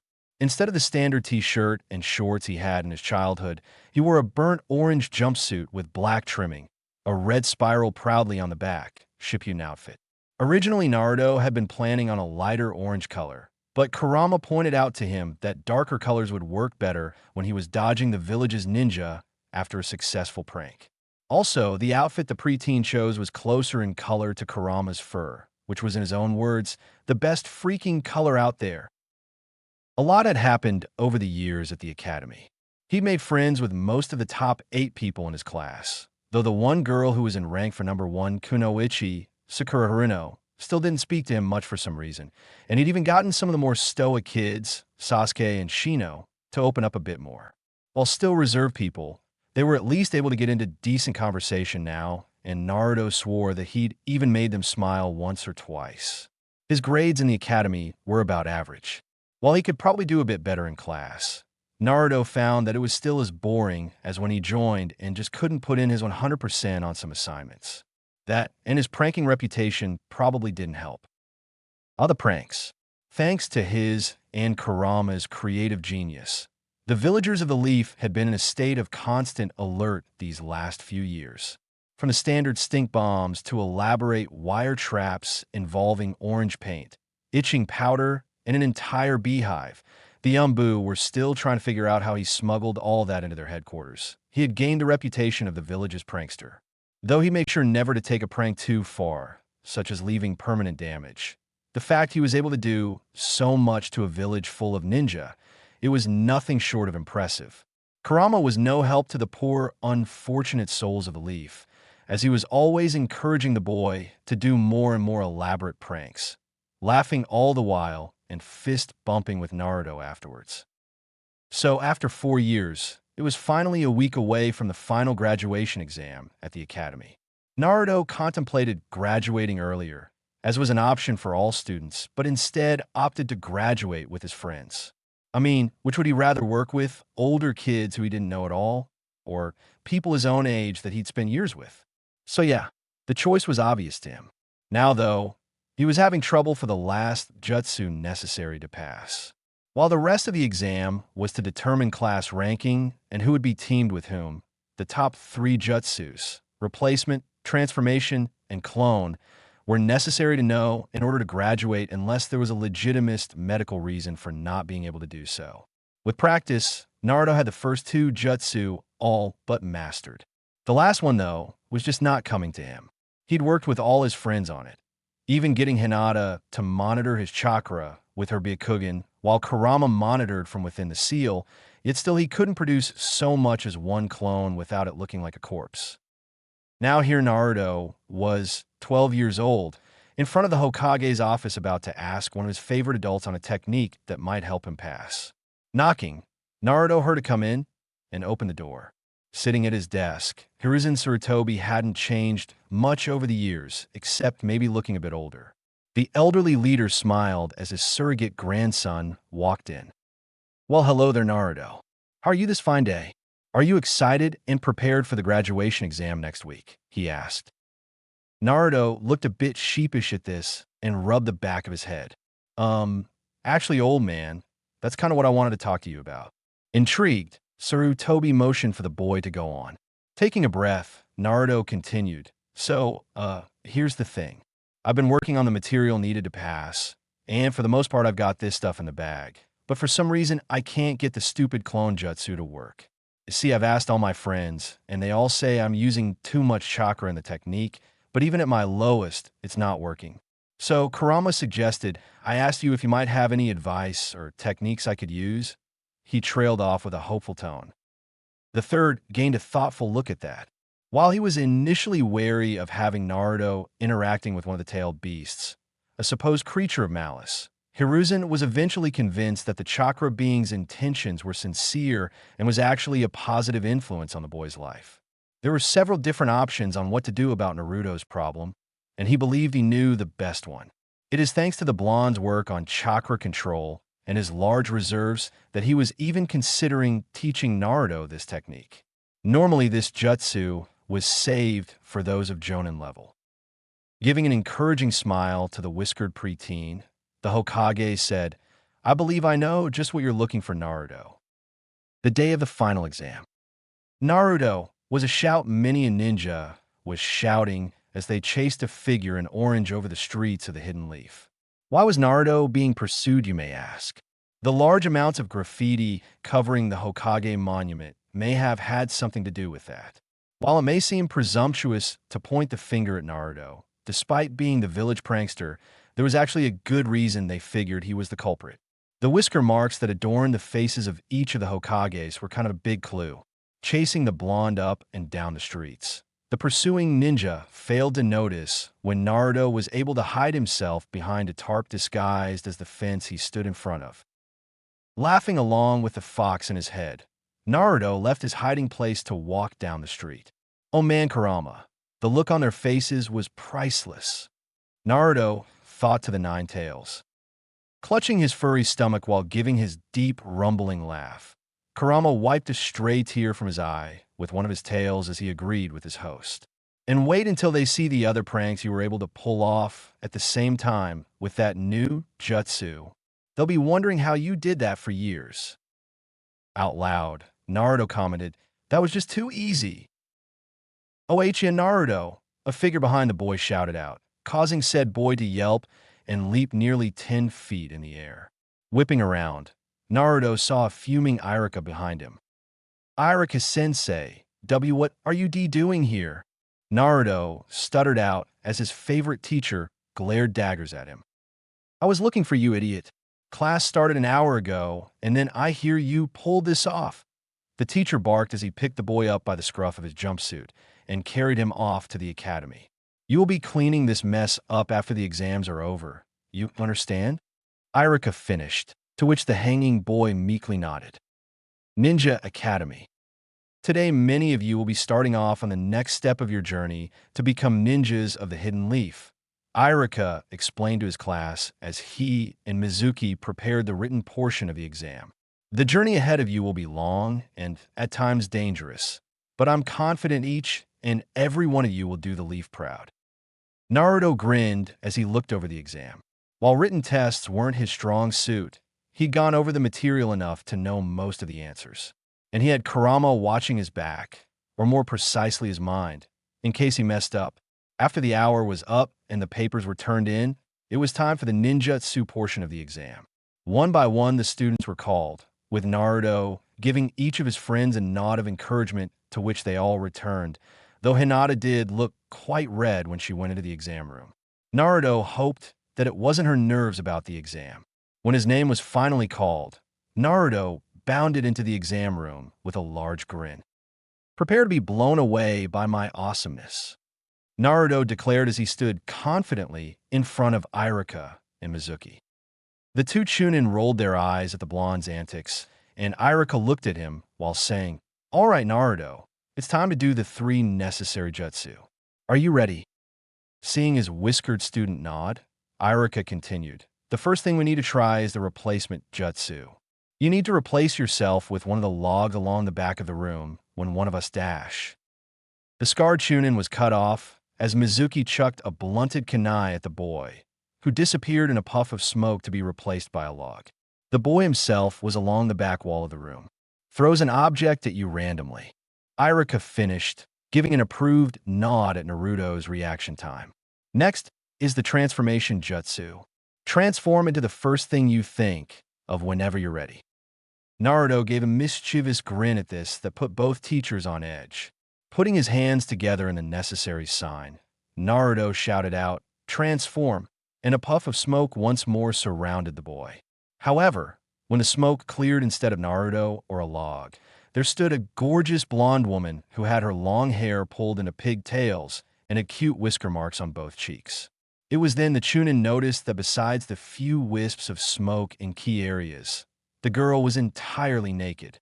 Both Irika and Mizuki gave deep blushes as their eyes bulged out of their heads. This only lasted for a moment, though, as both men were sent crashing into the opposite wall via the torrential nosebleed they both got. The blonde goddess disappeared in another puff of smoke to reveal a laughing Naruto, who was cracking up at the results of his self-made attack. The sexy jutsu. It was a technique both he and Kurama were able to come up with after watching how perverts, Jiraiya, acted around beautiful women. Inside the seal, Kurama was also rolling around in laughter at the prank his host just pulled, though there was something that confused the great fox. I'm surprised it worked on Mizuki. I always thought he swung the other way. Hearing this, Naruto was almost blue in the face as another peal of laughter escaped him. After a minute or two, both teachers were able to pick themselves off the ground, curiously already having wads of tissue shoved up their nostrils. Enough of your stupid jutsu. Iruka roared in embarrassment as Mizuki sat down with a blush still on his face, though this was of humiliation. Giggling, Naruto was able to compose himself enough to do the transformation again, though this time of Iruka. Giving a cough, the scarred Chunin said, "Now that's better. Finally, you have to do the clone jutsu, and you'll be set." Zenzai? I've been having trouble with the standard clones because I'm told I have too much chakra, so Old Man Hokage gave me an alternate version of the jutsu. Will that be okay? Iruka paused for a moment and looked at Mizuki, who just looked confused. Well, if Lord Hokage allowed it, I don't see why not. Show us what you can do, he consented. Nodding, Naruto placed his hands into a cross seal and shouted, "Shadow Clone Jutsu." Yet again, smoke filled the room, and once it cleared, there were now 5 Narutos standing in the room.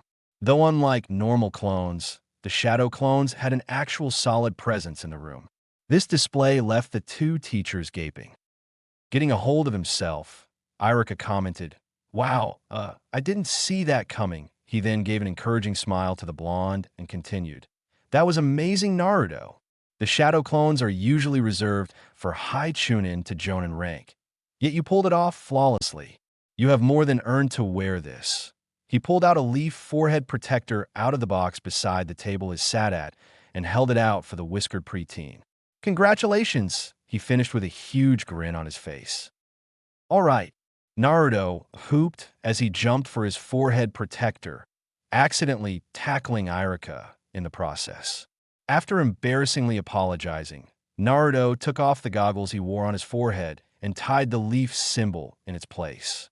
After the rest of the class got their headbands, we find Naruto sitting on the swing, giving a mental chat with Kurama, having earlier given his congratulations to his friends as they went their own ways to celebrate. So absorbed was he with his conversation that Naruto was able to ignore some of the dirty looks a portion of the parents were shooting his way. "Man, that was easy. I owe you, Kurama. Asking the old man was a great idea," Naruto thought to the 9 tails. "Meh, I'm sure you would have come up with something else if I hadn't.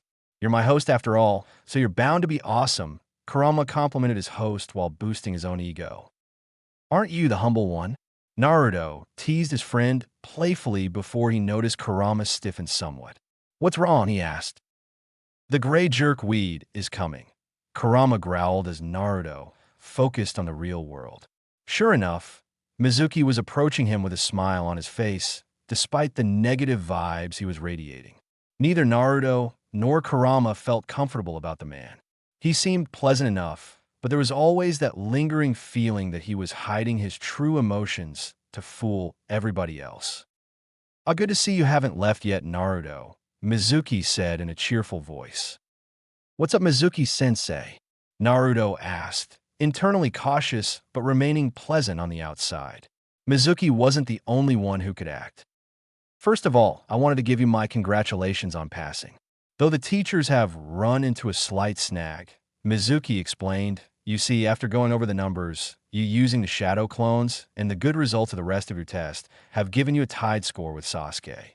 Normally, this wouldn't be a problem, but since Sasuke is placed as the top student, your scoring makes team placements a little harder. So it was decided by the staff that each of you would be given an individual test, and the one who scores the highest will get top student rank. We'll be able to work out team assignments from there."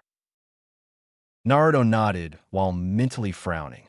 While Mizuki's reasoning seemed sound, he still felt weary from all the negative feelings he was giving.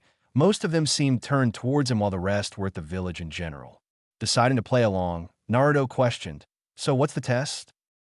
Internally smirking as his plans came together, Mizuki gave the demon brat his instructions, confident he'd be successful within both getting the scroll of seals and ridding the world of the Nine Tails once and for all. Time skip later that night. "You sure you want to do this?" Kurama asked Naruto as said boy quietly crept through the Hokage tower. "Well, the way I see it, if Mizuki's telling the truth, then no harm, no foul," Naruto thought as he sensed for any hidden umbu. "And if Mizuki wasn't on the up and up, I've got a backup plan just in case." "If you're sure," Kurama grunted as he settled down to watch the show through Naruto's eyes. Once they reached the room that held the scrolls, the two couldn't help but admire the sheer size of the place. Unfortunately, their awe cost them their focus, so they didn't notice the presence behind them. "What are you doing in my home at the middle of the night?" An old yet firm voice asked behind Naruto, causing him to yelp and spin around only to see the third standing behind him. "Oh crap, plan B," Naruto thought in a panic as he quickly gathered the necessary chakra. "Transform," he yelled. "GAH." Scene skip. Forest. "I honestly can't believe that worked," Kurama said in a deadpan as his left eye twitched. "I know what you mean. Who knew the old man was a pervert?" Naruto asked aloud, since there was no one around to see him talking to his imaginary friend. "Now let's see," Naruto mused as he opened up the scroll and taking a look at its contents. "Oh look, they've got the shadow clones in here," Naruto pointed out with an interested hum. After a moment or two, Naruto called out, "Ah, this'll work." Taking a peek at what his host was looking at, Kurama gave a rumbling chuckle. "Oh yeah, I can see you working with that." It was a few hours of practicing later when Naruto was lying on the ground panting heavily with a satisfied grin on his face. "Nailed it," he declared. "I've finally found you," an irritated voice commented in front of him. Looking up, Naruto found an annoyed-looking Irika standing over him. "Oh hey, Irika-sensei, what are you doing here?" Naruto asked as he got up on his feet. What am I doing here? Is that all you've got to say for yourself?" Irika yelled as he bopped Naruto over the head, causing him to find himself kissing dirt. "Ow, ow, ow," Naruto whined as he nursed the swelling bump on his head. Looking up at the seething instructor, Naruto asked, "Hey, what gives?" "I do this stupid bonus exam, and this is the thanks I get." Irika gained a confused look on his face. "Bonus exam? What are you talking about?" "I totally called it," Kurama stated within the seal, while Naruto gained a more alert pose while trying to keep his cool. "What do you mean, sensei?" "Mizuki-sensei told me that the academy needed me to take the scroll in the Hokage Tower and learn a jutsu from it for them to help with the team placement," he asked before he suddenly felt a large burst of negative emotions coming from the trees above them. Before he could react, the whiskered boy was roughly shoved to the side as the sound of multiple sharp objects slicing through the air assaulted his ears. Getting up, Naruto looked in shock as Irika was pinned to the side of the shed in the clearing they were in by a multitude of kunai and shuriken.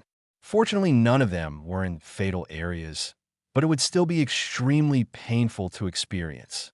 Looking up, Naruto saw Mizuki crouched in the tree above the two dressed in stealth gear and with two massive shuriken strapped to his back. Hearing a cough, Naruto turned to Irika, who was glaring up at Mizuki while he took the knives out his arms and legs. "So that's how it is," the scarred teacher grunted. Mizuki, a look of urgency on his face, called out to Naruto, "Naruto, give me the scroll. Irika's after it, and he'll kill you to get it." "Like we believe that," Kurama said flatly, not believing how gullible Mizuki thought his host was. While the one lie was somewhat believable, that one was clearly thrown together on the fly. "Let's play along for now. See how this goes," Naruto advised mentally while putting on an act of being confused. "Don't listen to him, Naruto," Irika shouted out at the boy, struggling to move through the pain. That scroll contains village secrets. You need to get out of here now and defend that scroll with your life. Seeing that Naruto seemed to be hesitating, and that Iruka was for all intents and purposes out of commission, Mizuki figured he could drop the act. Sighing before gaining a wide, insane grin, Mizuki said, "Oh well, it was fun while it lasted," before pulling one of the giant shuriken off his back. "Hey Naruto," he called, getting the boy's attention. "Do you want to know why the villagers hate you?" Knowing where the traitor was going with this, Kurama couldn't help but groan. "Oh, you've got to be freaking kidding me." Iruka also knew where the other Chunin was going with this and yelled out, "No, you mustn't tell him, Mizuki. The law." Deciding to play along to lower Mizuki's guard, Naruto gave a confused look and asked, "What are you talking about? What law?" Mizuki's grin was downright demonic at this point as he continued, "Do you know what happened 13 years ago?" Mizuki cut in. Naruto, though knowing where the sudden change in subject was going, answered with a trembling voice, "Oh, of course I know what happened. The Kyūbi attacked and was killed by the fourth, but what does dash he was again cut off by the shuriken-wielding Chunin. The Kyūbi was never killed." Mizuki spoke, while inside the seal Kurama pulled a face that screamed no duh. That night, the fourth chose a newly born infant to seal the demon into. "Do you want to know who he chose?" he asked, grinning wickedly, staring into Naruto's ocean blue eyes. "He chose you. You are the nine-tailed fox, the demon that ravaged this village and stole Iruka's parents away," he shouted.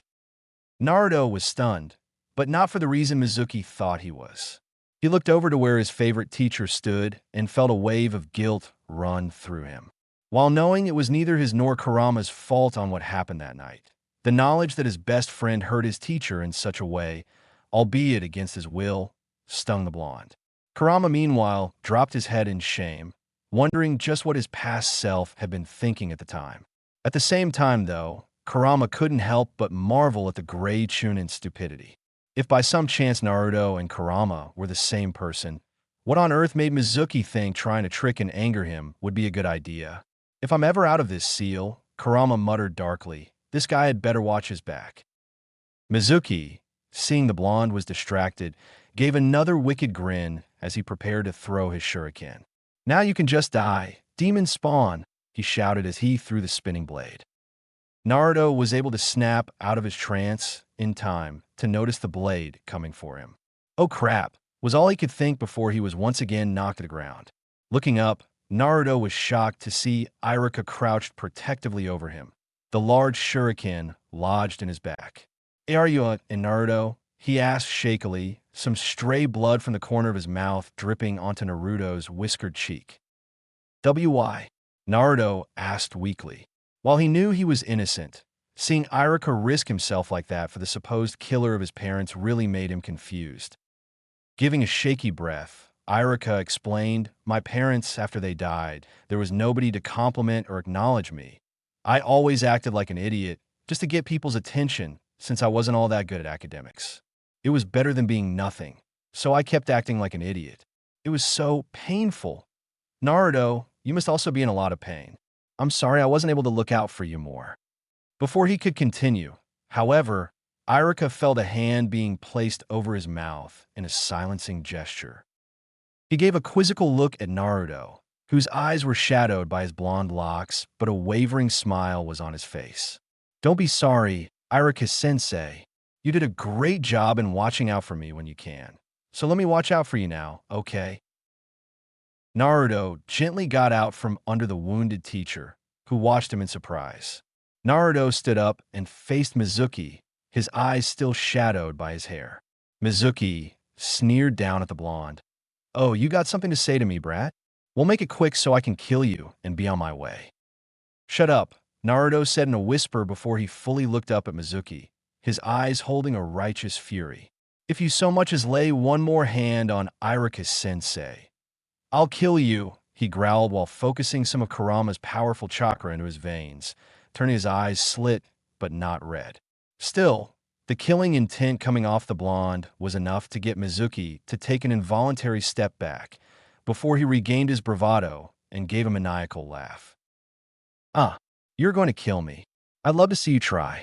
I'll kill you in one move, Mizuki boasted while he took his remaining shuriken off his back and took a ready stance. Just try it.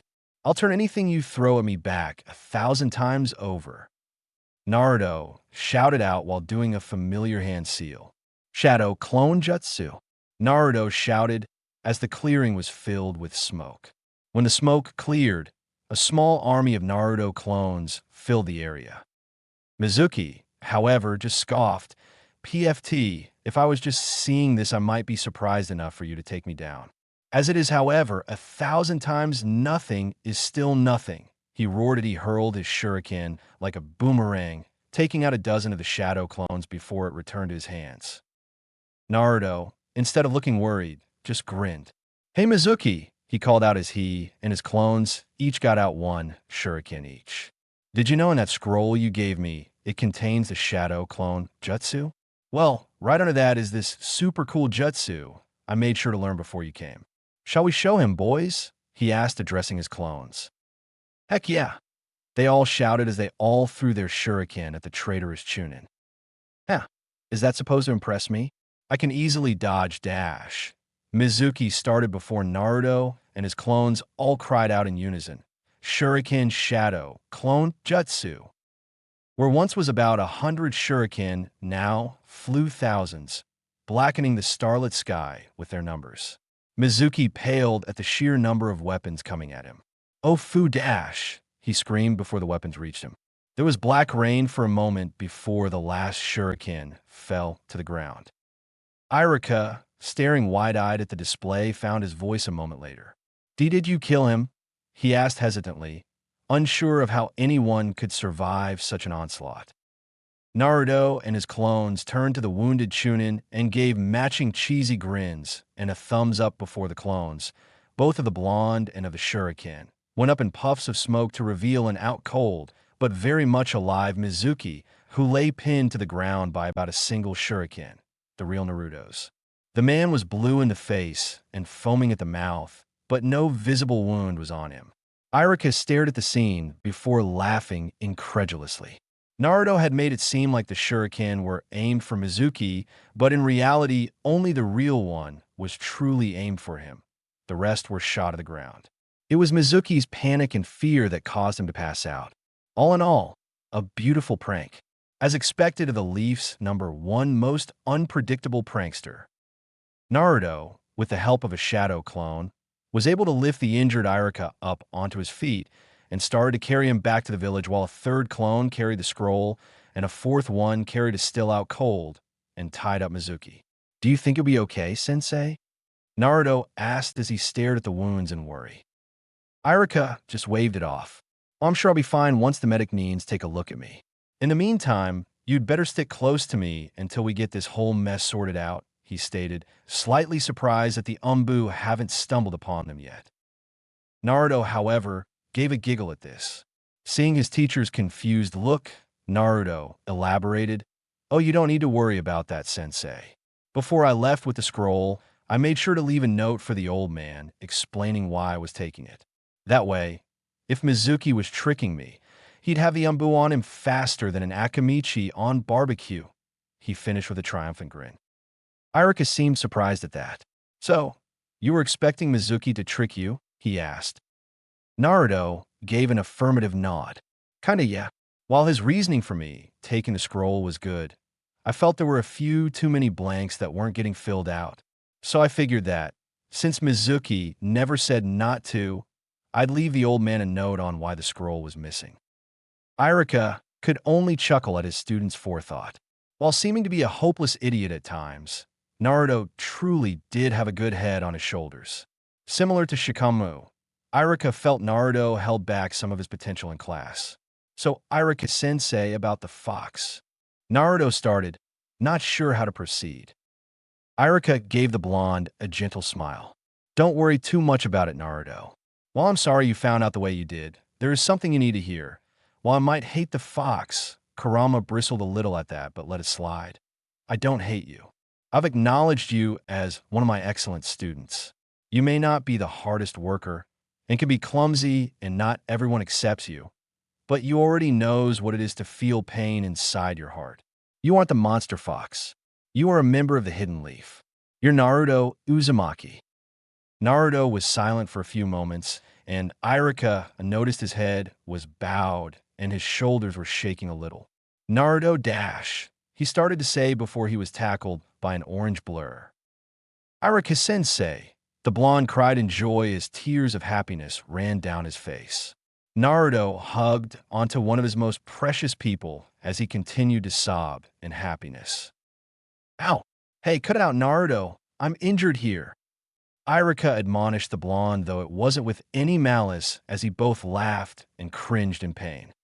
It was the start of a brand new chapter into the life of Naruto Uzumaki, Chapter 7. Both Naruto and Kurama were beating their heads repeatedly on a hard surface in tandem. The reason? Naruto's new sensei was agonizingly late. It was a few days after he passed the final exam, and the incident with Mizuki and team assignments were today. Naruto was on Team 7, which also consisted of Sasuke Uchiha and Sakura Haruno. It wasn't so bad, though Sakura did still tend to avoid talking to him, and Sasuke was spending his time glaring intently out the classroom window, as if the outside was mocking him.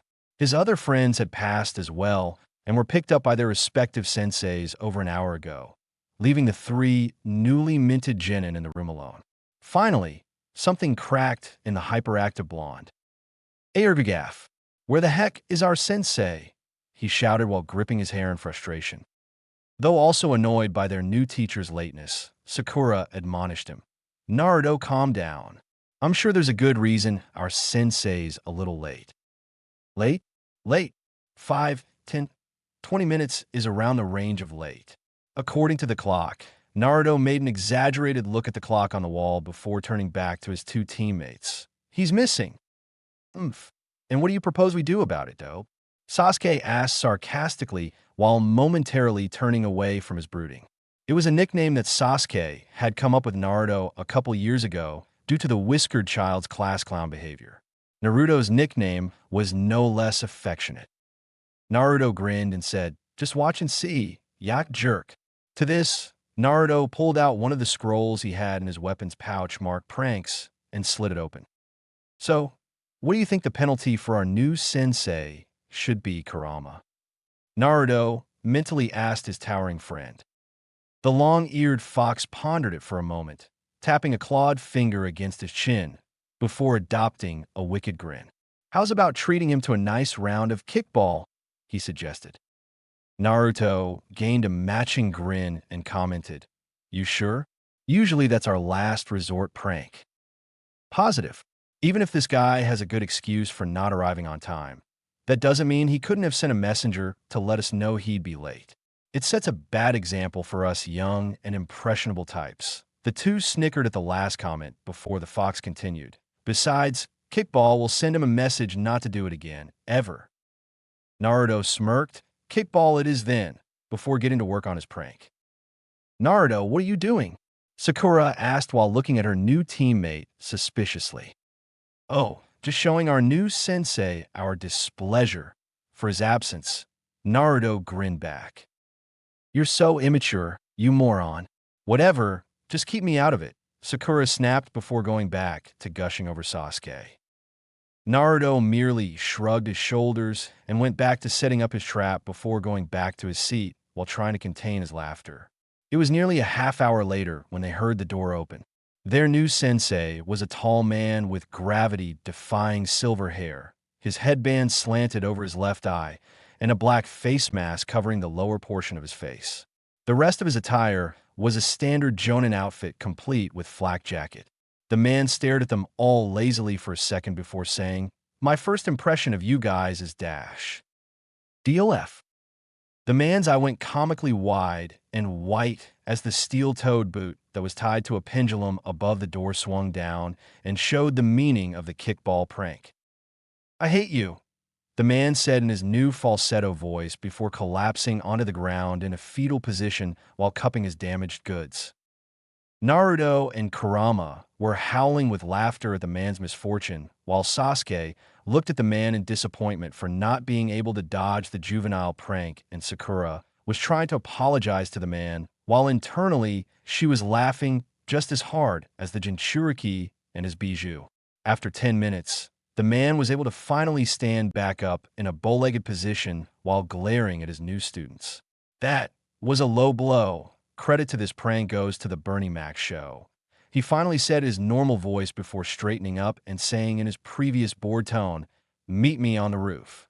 He then proceeded to vanish in a swirl of leaves. The group of 4 plus 1 unseen fifth met up on the roof a few minutes later, and the silver-haired man looked at them all impassively. "All right then, my cute little Jinin. How's about we introduce ourselves?" he asked after a moment. "What did y'all like to know, sensei?" Naruto asked. "Oh, nothing much. Just likes, dislikes, hobbies, dreams for the future, stuff like that." "Why don't you give us an example, sensei?" Sakura suggested. Giving a nonchalant shrug, the man said, "All right. My name's Kakashi Hitaki. My likes and dislikes are none of your business. Dreams for the future. I have a few hobbies." All we learned was his name. The 3 Jinin sweat dropped. Kurama was more vocal. What kind of half-baked introduction was that? Stupid, lazy cyclopes.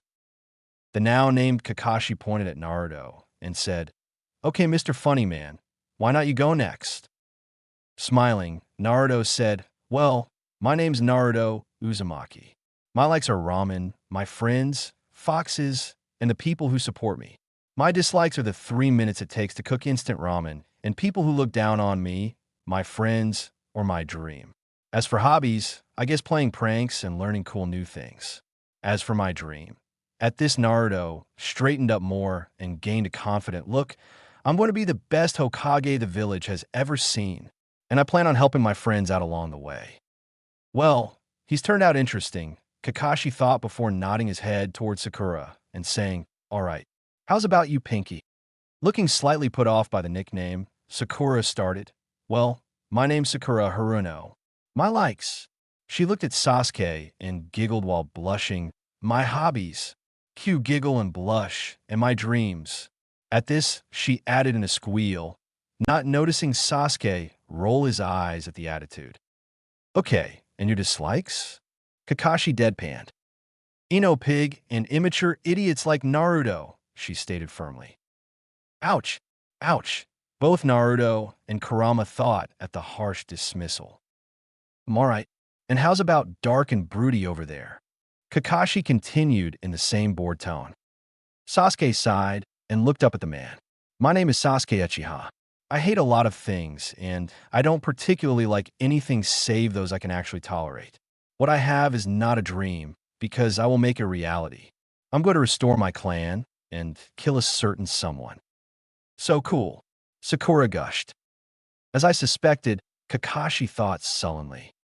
"Geez, way to lay it on thick, Sasuke." Naruto sweat dropped. "I know, right? If he really wants those fangirls to stop hounding him, he's really got to stop giving the whole dark, dangerous, and mysterious vibe," Kurama noted. Kakashi squinted his visible eye up into what could be considered a smile and said, "Well, now that introductions are out of the way, let's get down to business, shall we? Tomorrow, meet at Training Ground 7 at 7 a.m. for survival training." The trio looked confused, so he explained. "There's one last test you have to pass to see if you'll be Genin of the village, and I'll be giving it to you tomorrow." "Then what was the point of the test we passed here?" Naruto asked, annoyed. "That was just to see if you had the ability to be useful and weed out the hopeless cases. This test will see if you have what it takes to be Genin. Just so you know, this test has a 66% failure rate, meaning out of the 8 teams formed this year, it's likely only 1 or 2 will pass at best. If you fail, you'll be sent back here for another year before getting to try again." This got all the Genin hopefuls to pale, yet gained a determined look in both Sasuke and Naruto. "Now, remember to be at the grounds at 7 a.m. tomorrow.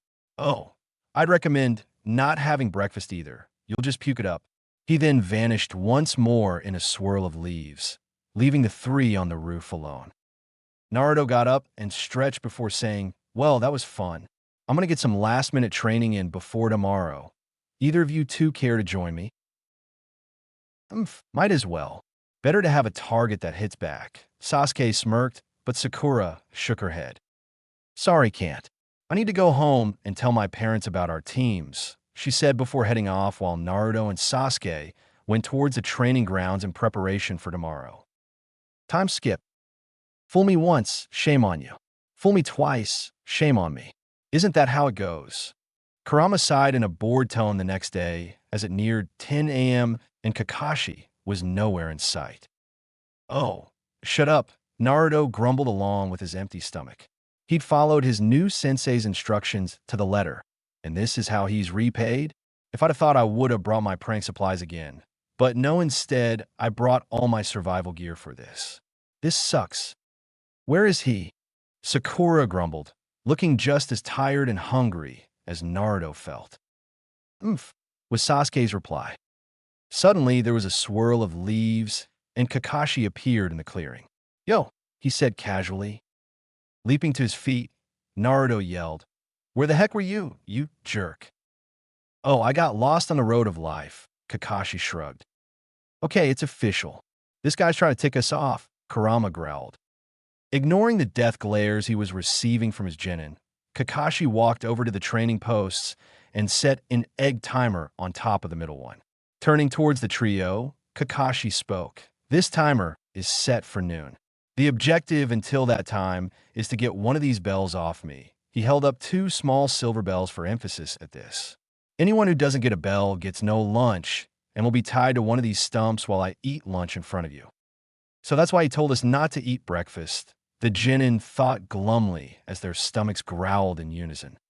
"Man, he's good," Kurama muttered, impressed by the Jonin's maneuvering. It was then Sakura noticed something. Sensei, there are only 2 bells?" "Ah, very good of you to notice that," Kakashi said while smiling with his eye once again before continuing. "Yes, this means that one of you will get tied to the stump no matter what. Also, the one who's left at the end gets to repeat the academy for another year." "What?" shouted the genin. "Sad but true," Kakashi stated airily. "Oh, and if any of you want to have a chance at getting one of these bells, I'd recommend coming at me with intent to kill." "Oh, he's going to regret saying that." Kurama smirked from the seal. "But Sensei, isn't that a bit dangerous?" Sakura asked nervously. Kakashi smiled again and said, "Oh, don't worry.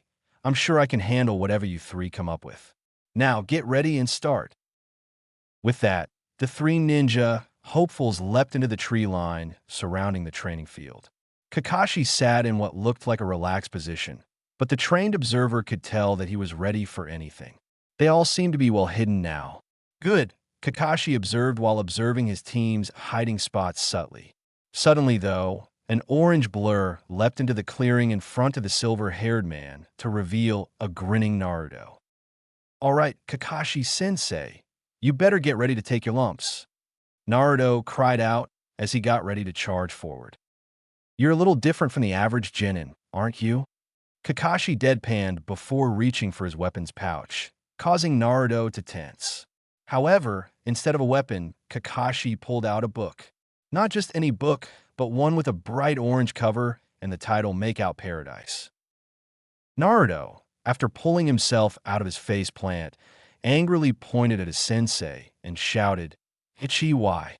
What's the big idea with the book, you pervert?"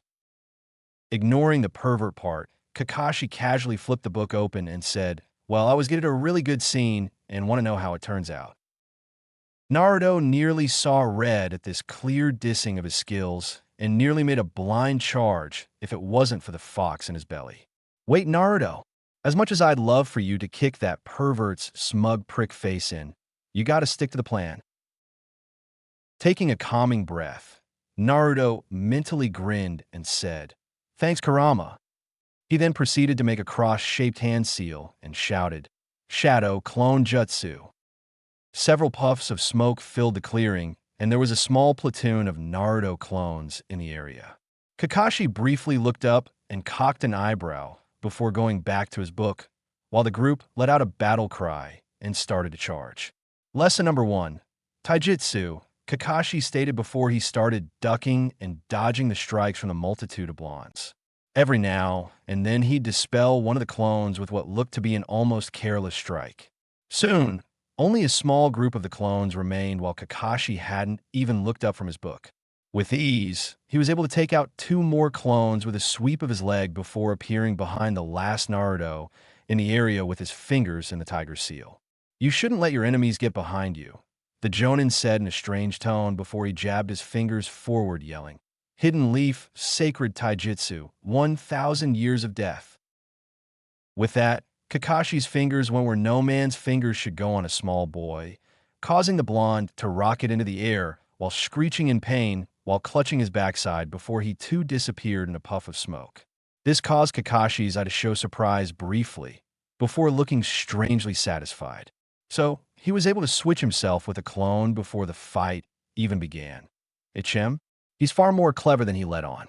I think I might actually have fun with this group," he commented before going off to look for his students. Earlier. "So what do you guys think?" Naruto asked as he and his teammates watched Kakashi destroy the blonde's clones almost effortlessly. "Oomph. The man's good despite his attitude. It's a good thing you decided to use your clones to evaluate him first," Sasuke grunted. "I'm wondering how we can beat him, though. I mean, we're just Jinin while he's a Jonin," Sakura muttered worriedly as the group of clones grew smaller and smaller.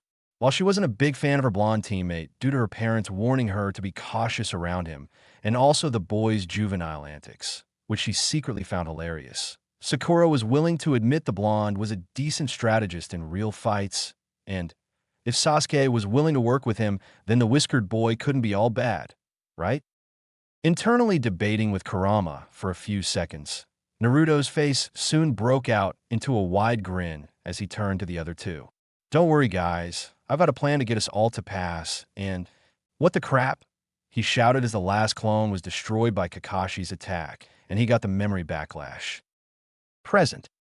Kakashi was walking at a calm pace through the woods, looking to catch a glimpse at one of his students. It's been a while since I noticed any of them, so that most likely means one or more of them are planning on setting up an ambush. I wonder, will they be able to grasp the true meaning of this test?" As he was walking, the one-eyed ninja passed through some tall grass when he heard a pink of a wire being snapped. Kakashi's eye widened as his danger senses kicked in, causing him to leap to the side in order to dodge the barrage of kunai that were suddenly sent his way. Once he landed, he had to dodge again to avoid a swinging log. Clever. They're using the foliage to their advantage to hide traps. But where dash? Just then, 5 Naruto clones leapt out of the leaves from the overhanging branches and managed to pin themselves to the surprised Jonin. One grabbed onto his back to weigh him down while the other 4 grabbed each of his limbs. Before Kakashi could comment or retaliate, Sasuke leapt out of the bushes in front of them going through hand seals. Taking a deep breath, Sasuke called out, "Fire style, Fireball Jutsu," and launched a massive fireball at the pinned Jonin. The blast connected as there was a large explosion. When the dust settled, the area Kakashi was at was clear save for scorched earth and an equally scorched log. "TSH substitution," Sasuke muttered as he kept his senses peeled for the man. There was the sound of lazy clapping heard through the area as Kakashi stepped out from behind another tree. "Congratulations, Sasuke, Naruto. You almost had me there," he said as he gave his one visible student a critical eye. "Though you ultimately weren't able to get a bell. Care to try again?" he asked, mentally preparing himself for either Sasuke or the still hidden Naruto to attack him. To his surprise, Sasuke smirked. "Actually, Sensei, I think the test is over," the dark-haired boy stated. Cocking an eyebrow, Kakashi asked, "Oh, and what makes you think that?" Suddenly, he heard the jingle of bells behind him and, with a surprised look on the visible parts of his face, turned to see Naruto and Sakura standing behind him holding a bell each. "Well, this is surprising. Tell me, when were you able to get a hold of the bells without me noticing? I would have felt it if one of the Naruto clones tried to take them during their ambush, so?"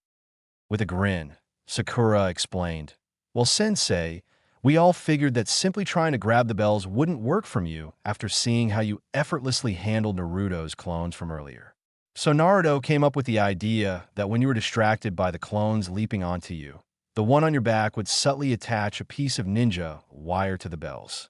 Then, when Sasuke attacked with a fireball jutsu, we figured you'd manage a substitution jutsu easily, but in the process the bells would get yanked off by the wire, and I'd pull them out of the way before the flames hit. Impressed, Kakashi nodded. I see. And after yesterday's little surprise, he said while slightly wincing at the painful greeting he got, am I correct in guessing that the trap was your idea as well, Naruto? Sheepishly rubbing the back of his head, Naruto grinned. While I did suggest that we'd set a trap to get you into position, but Sasuke and Sakura were the ones who suggested where to put them to lure you into the best place. That, and both of them helped me set them up as we waited for you. Satisfied, Kakashi was well pleased on how the three got down their teamwork so easily, despite the animosity Sakura showed towards Naruto yesterday. Just one more test before he decided to pass them. Well, that's all well and good, but who's the one to get tied to the stump and go back to the academy? I'm going to guess Sasuke, as he's the only one without a bell. Shadow clone jutsu, Naruto called out, causing Kakashi to raise an eyebrow in curiosity as a second Naruto appeared before the clone-tossed Sasuke, the replica of the bell the original Naruto held that appeared with the clone. Naruto grinned. Actually, Sensei, you just said we needed to get one of the bells off you. You never said we couldn't make more of them. Kakashi, I smiled again and said, well then, I guess I have no choice but to pass all of you. That was actually quite clever of you, Naruto. You were successfully able to look underneath the underneath. However, were any of you three able to grasp the true meaning of this test? Seeing the three looking slightly puzzled, Kakashi elaborated, let me put it this way, the greatest asset that any shinobi can use is teamwork. He emphasized making the three Genin go wide-eyed. While it might not have been intentional, you three have shown to be able to put your differences aside and come together when it counts. This is essential in the career of a shinobi, because those who break the rules are trash, but those who abandon their comrades are worse than trash. This is a saying to live by. Now, Kakashi, I smiled as the timer went off, and he continued, why don't we all get some lunch, and then we can talk about training and missions. The newly appointed team, 7, all gave wide grins and went with their new sensei to start their lives as ninja together. Omake, man, this sucks, Naruto grumbled as he hefted a box of chocolates that lay in his arms. Suck it up, Dobe. I'm not happy about this either, Sasuke grunted as he hefted his own box. The two newly made ninjas were taking on their first mission, and needless to say, they were disappointed. A new candy store had opened in town, and they had asked for a team of genin to sell a few samples of their product around the village for promotional reasons.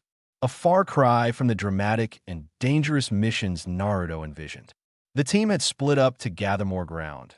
Naruto and Sasuke would cover one half of the village while Kakashi and Sakura would cover the other half, though this was largely so Sakura wouldn't be distracted by her fangirl tendencies. Well, let's get this over with, Naruto grumbled before coming to the first house on their stop. Just let me do the talking. Can't guarantee you won't say something stupid, Sasuke smirked as Naruto silently fumed at the jab. Sasuke sharply rapped his knuckles on the door and stood back. The door opened to reveal a middle-aged civilian man in casual clothes. Putting on a pleasant face, Naruto was still surprised on Sasuke's acting skills. The Uchiha smiled and said, good afternoon, sir. Could we interest you in some chocolate? Chocolate? Did you say chocolate? The man asked with a weird tone of his voice. Jumping in, Naruto said, yes, sir. With or without nuts. Chocolate, chocolate. Si chosiolate, chocolate. Si chosiolate. The man started screaming up into the heavens with a deranged look on his face. As he kept screaming, Naruto and Sasuke exchanged uneasy looks and slowly backed away from the crazy man. When they felt a safe distance, the two quickly turned and ran as fast as they could. Risking a glimpse behind them, Naruto paled. Oh crap, he shouted out. What is it? Sasuke asked worriedly. The guy's following us while screaming chocolate. Naruto cried out in terror. What? We're going 25 miles an hour. How the heck? Don't question it, just run. 2. It was a great first day of missions. 1. Because of Kurama being friends with Naruto, he didn't feel the need to pursue Sakura for companionship, as well as not feeling the need to one-up Sasuke. So while Sakura may find him immature and be cautious around him due to adults, she'll eventually warm up to him better than in canon. 2. Best moment in cartoon history. 30 minutes later. Otora, my baby. Mommy's never going to let you out of her sight again. An enormous woman squealed as she attempted to smother the small cat with a ribbon tied around his ear. The woman was oblivious to the cat's skin turning blue and how it was struggling to break out of her death grip. Excellent work, Team 7. The Capture Tora mission was a complete success. The third Hokage congratulated as the woman left with her slowly dying cat. Depends on what you mean by success, Naruto muttered with a twitching eye as he was covered head to toe in crisscrossing scratch marks, obviously taking the brunt of Tora's escape attempts. Seriously, and I thought Matatabi could get grouchy sometimes during the month one. Of course, seeing what happens when you get caught, can you really blame that cat for being difficult? Kurama mused from within the seal. It had been a month since Team 7 had officially become ninja of the Hidden Leaf, and while they worked fairly well together, the missions that were expected of them just plain sucks, in accordance with a certain blonde boy whose inner fox agrees with the sentiment. Instead of the missions he dreamed about, such as rescuing princesses or battling evil Missing Nin, Naruto found himself doing simple chores that any civilian could have done just as easily as a ninja could. While he'd heard about what rank missions were like during his pre-academy research, Naruto had honestly been hoping they were underplaying it. Apparently not. It was almost, if not worse, for Kurama. He was a fox of action, too, yet the things his container was doing was about as interesting as watching paint dry, which they sometimes had to do when painting houses and fences. It was getting to the point where Kurama would just sleep through the entire mission, leaving Naruto to deal with the boredom himself, because, while he got along all right with his teammates, neither were big on conversing with him while on missions yet. Sasuke would just grunt while Sakura would simply fawn over his cool attitude. Back to the missions office, Hiruzen was going over some new missions that Genin could take, which included weeding, groceries, and babysitting, when Naruto's already thin patience snapped. Oh no, nah, I'm not doing another moment of those crappy chores you label as missions. I want to see some action, old man. Come on and give us a real mission. Naruto all but begged to the old leader. Naruto, show some respect to the Hokage. These missions are important for building teamwork and gaining experience, you know. Irika, who was assisting the Hokage today, barked at his former student. Naruto, meanwhile, was ignoring him and seemed to be having a private conversation with himself. I had the miso ramen for dinner yesterday, so should I have the beef or shrimp today? Personally, I'd go for the chicken, but right now, I think you'd better listen, because I think you're being yelled at right now. Kurama's voice toned in, causing Naruto to shift his focus back to reality. Noticing Irika was winding down on his lecturing tone, Naruto cut in, "Oh, come on, Irika-sensei. We've been doing nothing but D-ranks and teamwork exercises for a month straight now. Don't y'all think we should try something a little hands-on now? I mean, we already accepted the responsibility of being ninjas of the leaf when we put these headbands on." He gestured to his headband for emphasis with his thumb before continuing. "So don't you think we deserve the chance to prove ourselves?" Irika was about to say something, but the third beat him to the punch. Turning to the Jonin sensei, he asked, "Kakashi, do you believe they are ready for the next level of difficulty?" Kakashi looked up from his book and said in an even tone, "Well, I believe they're ready for a C-rank Lord Hokage." Giving a nod, Hiruzen said, "Well, it just so happens that we received a relatively simple escort mission today. Your team will be responsible for protecting a bridge builder as he makes his way home until he completes his bridge. Is this acceptable?" With big grins, the members of Team 7 eagerly nodded their heads, and the Hokage ordered, "Send in the bridge builder."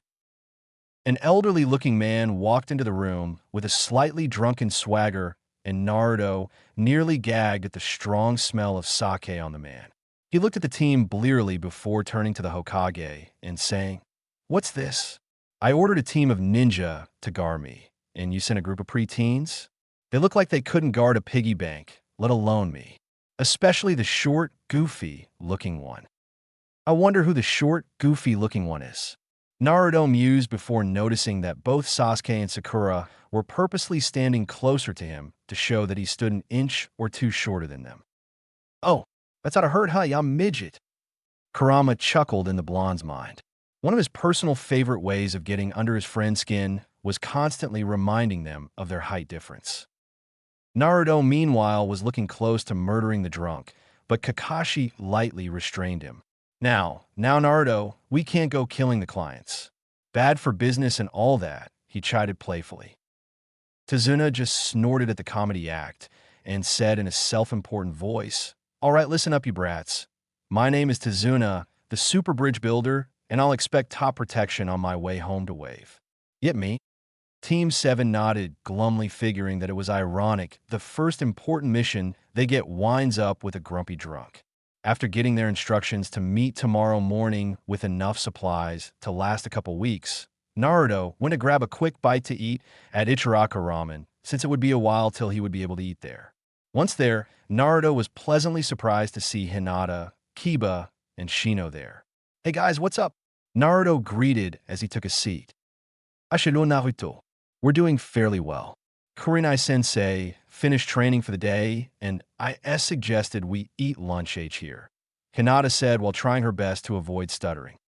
"Yep, place has got some pretty good ramen, I'll say," Kiba agreed while Shino just nodded. "Sweet. So how's the team getting along?" Naruto asked as he placed his order. "That's all right, I guess.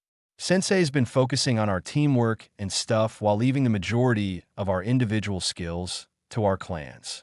Missions suck, though," Kiba shrugged. "Yeah, pretty close to the same with my team. We did get a chance to do a C rank, though, so here's hoping things will get interesting soon." Naruto smirked, hoping to get a good reaction. He wasn't disappointed. Kiba spit take on his ramen, while Hinata's eyes widened. Shino showed no real reaction save for the raising of his eyebrows, but it was enough to show he was also surprised. Hinata was the first to recover and said, "Oh, congratulations, Naruto. I am glad your team is ready for the next level of missions already." Blushing slightly at the praise, Naruto grinned and rubbed the back of his head bashfully. "It's not that big of a deal. Alls it took was getting the old man to see my way, and now we get to guard this big-shot bridge builder," he boasted. "You mean where you pouted like a 4-year-old and wound up having to babysit an old drunk?" Kurama quipped with a huge smirk on his vulpine face, causing Naruto to mentally deflate. "Shut up," Naruto grumbled before turning his attention back to Team 8. "Wow, maybe we should talk to Sensei and see if she can manage to get us a C rank," Kiba mused while Shino silently nodded his head. The rest of the meal was spent talking about training and griping on the D rank missions. When the group got ready to leave, Naruto pounded fists with the two boys while giving a quick hug to Hinata, causing her to invent a new shade of red, but she was able to avoid feigning to her relief and headed home while planning on how to get ready for the mission. Time skip. Next day. Team 7 met with Tazuna at the gates of Konoha at around 8 in the morning, including Kakashi, to which the Genin nearly had a heart attack as he actually showed up on time, and got ready to head out to Wave. Before leaving, though, Naruto stopped to stare at the gates of the village for a few moments longer. "What are you waiting for, Naruto? Hurry up," Sakura called to her blonde teammate. Turning back, Naruto said, "Oh, sorry, it's just that this is my first time out of the village. Guess I can't help but realize what a huge step it is for me." Accepting that, the group continued on. "So, Kurama, anything you remember from the outside world before you woke up in the seal?" Naruto mentally asked his friend. "To be perfectly honest, I didn't get to see much before my memories stop. Besides, with how much time has passed, I don't think there's too much that I'd remember that would have remained the same," Kurama said in a slightly melancholy voice. Naruto then felt him tense before growling, though I'm pretty sure there weren't puddles on an otherwise dry road. Neither do I remember them leaking killing intent. Naruto blinked before noticing that there was indeed a puddle in the middle of the road they were on. At first, it would seem inconspicuous, but it had been a dry week, and if one were to stretch their senses, the puddle was indeed leaking killing intent. Naruto mentally braced himself before risking a glance at his sensei. Despite looking to be completely relaxed, Naruto was able to pick up Kakashi's subtle body language enough to know he spotted the trap as well.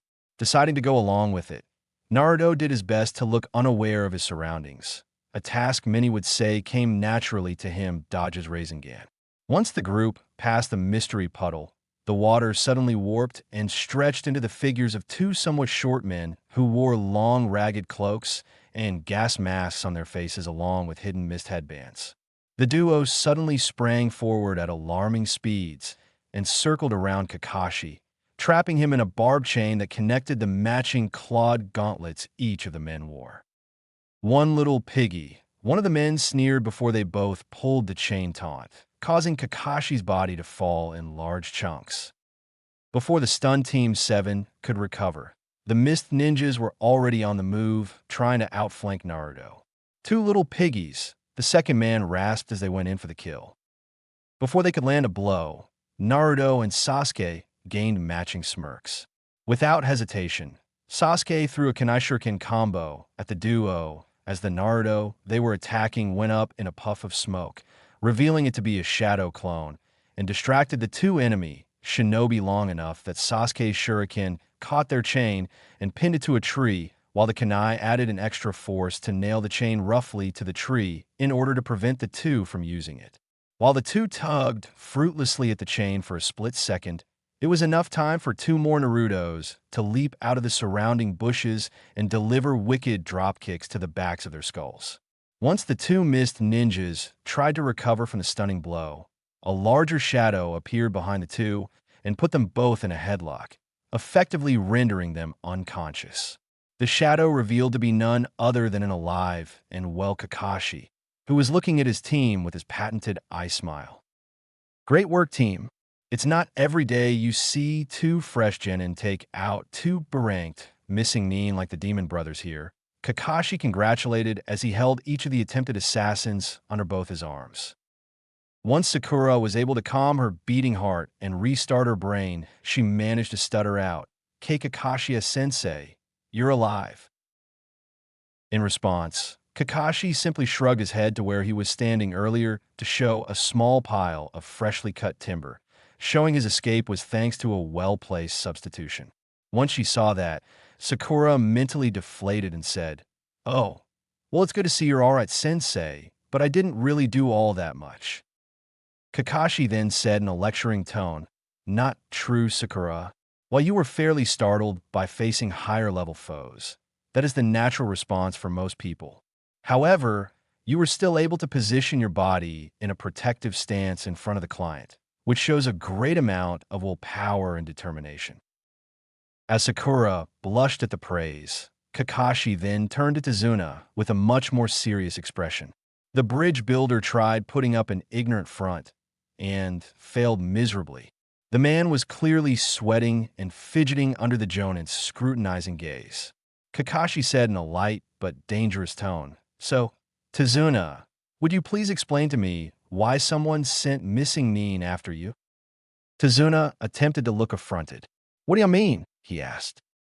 Pointing to the two unconscious assassins, Kakashi elaborated, "Those two are Chunin-level missing Nin from the Hidden Mist named Gozu and Meizu, aka the Demon Brothers.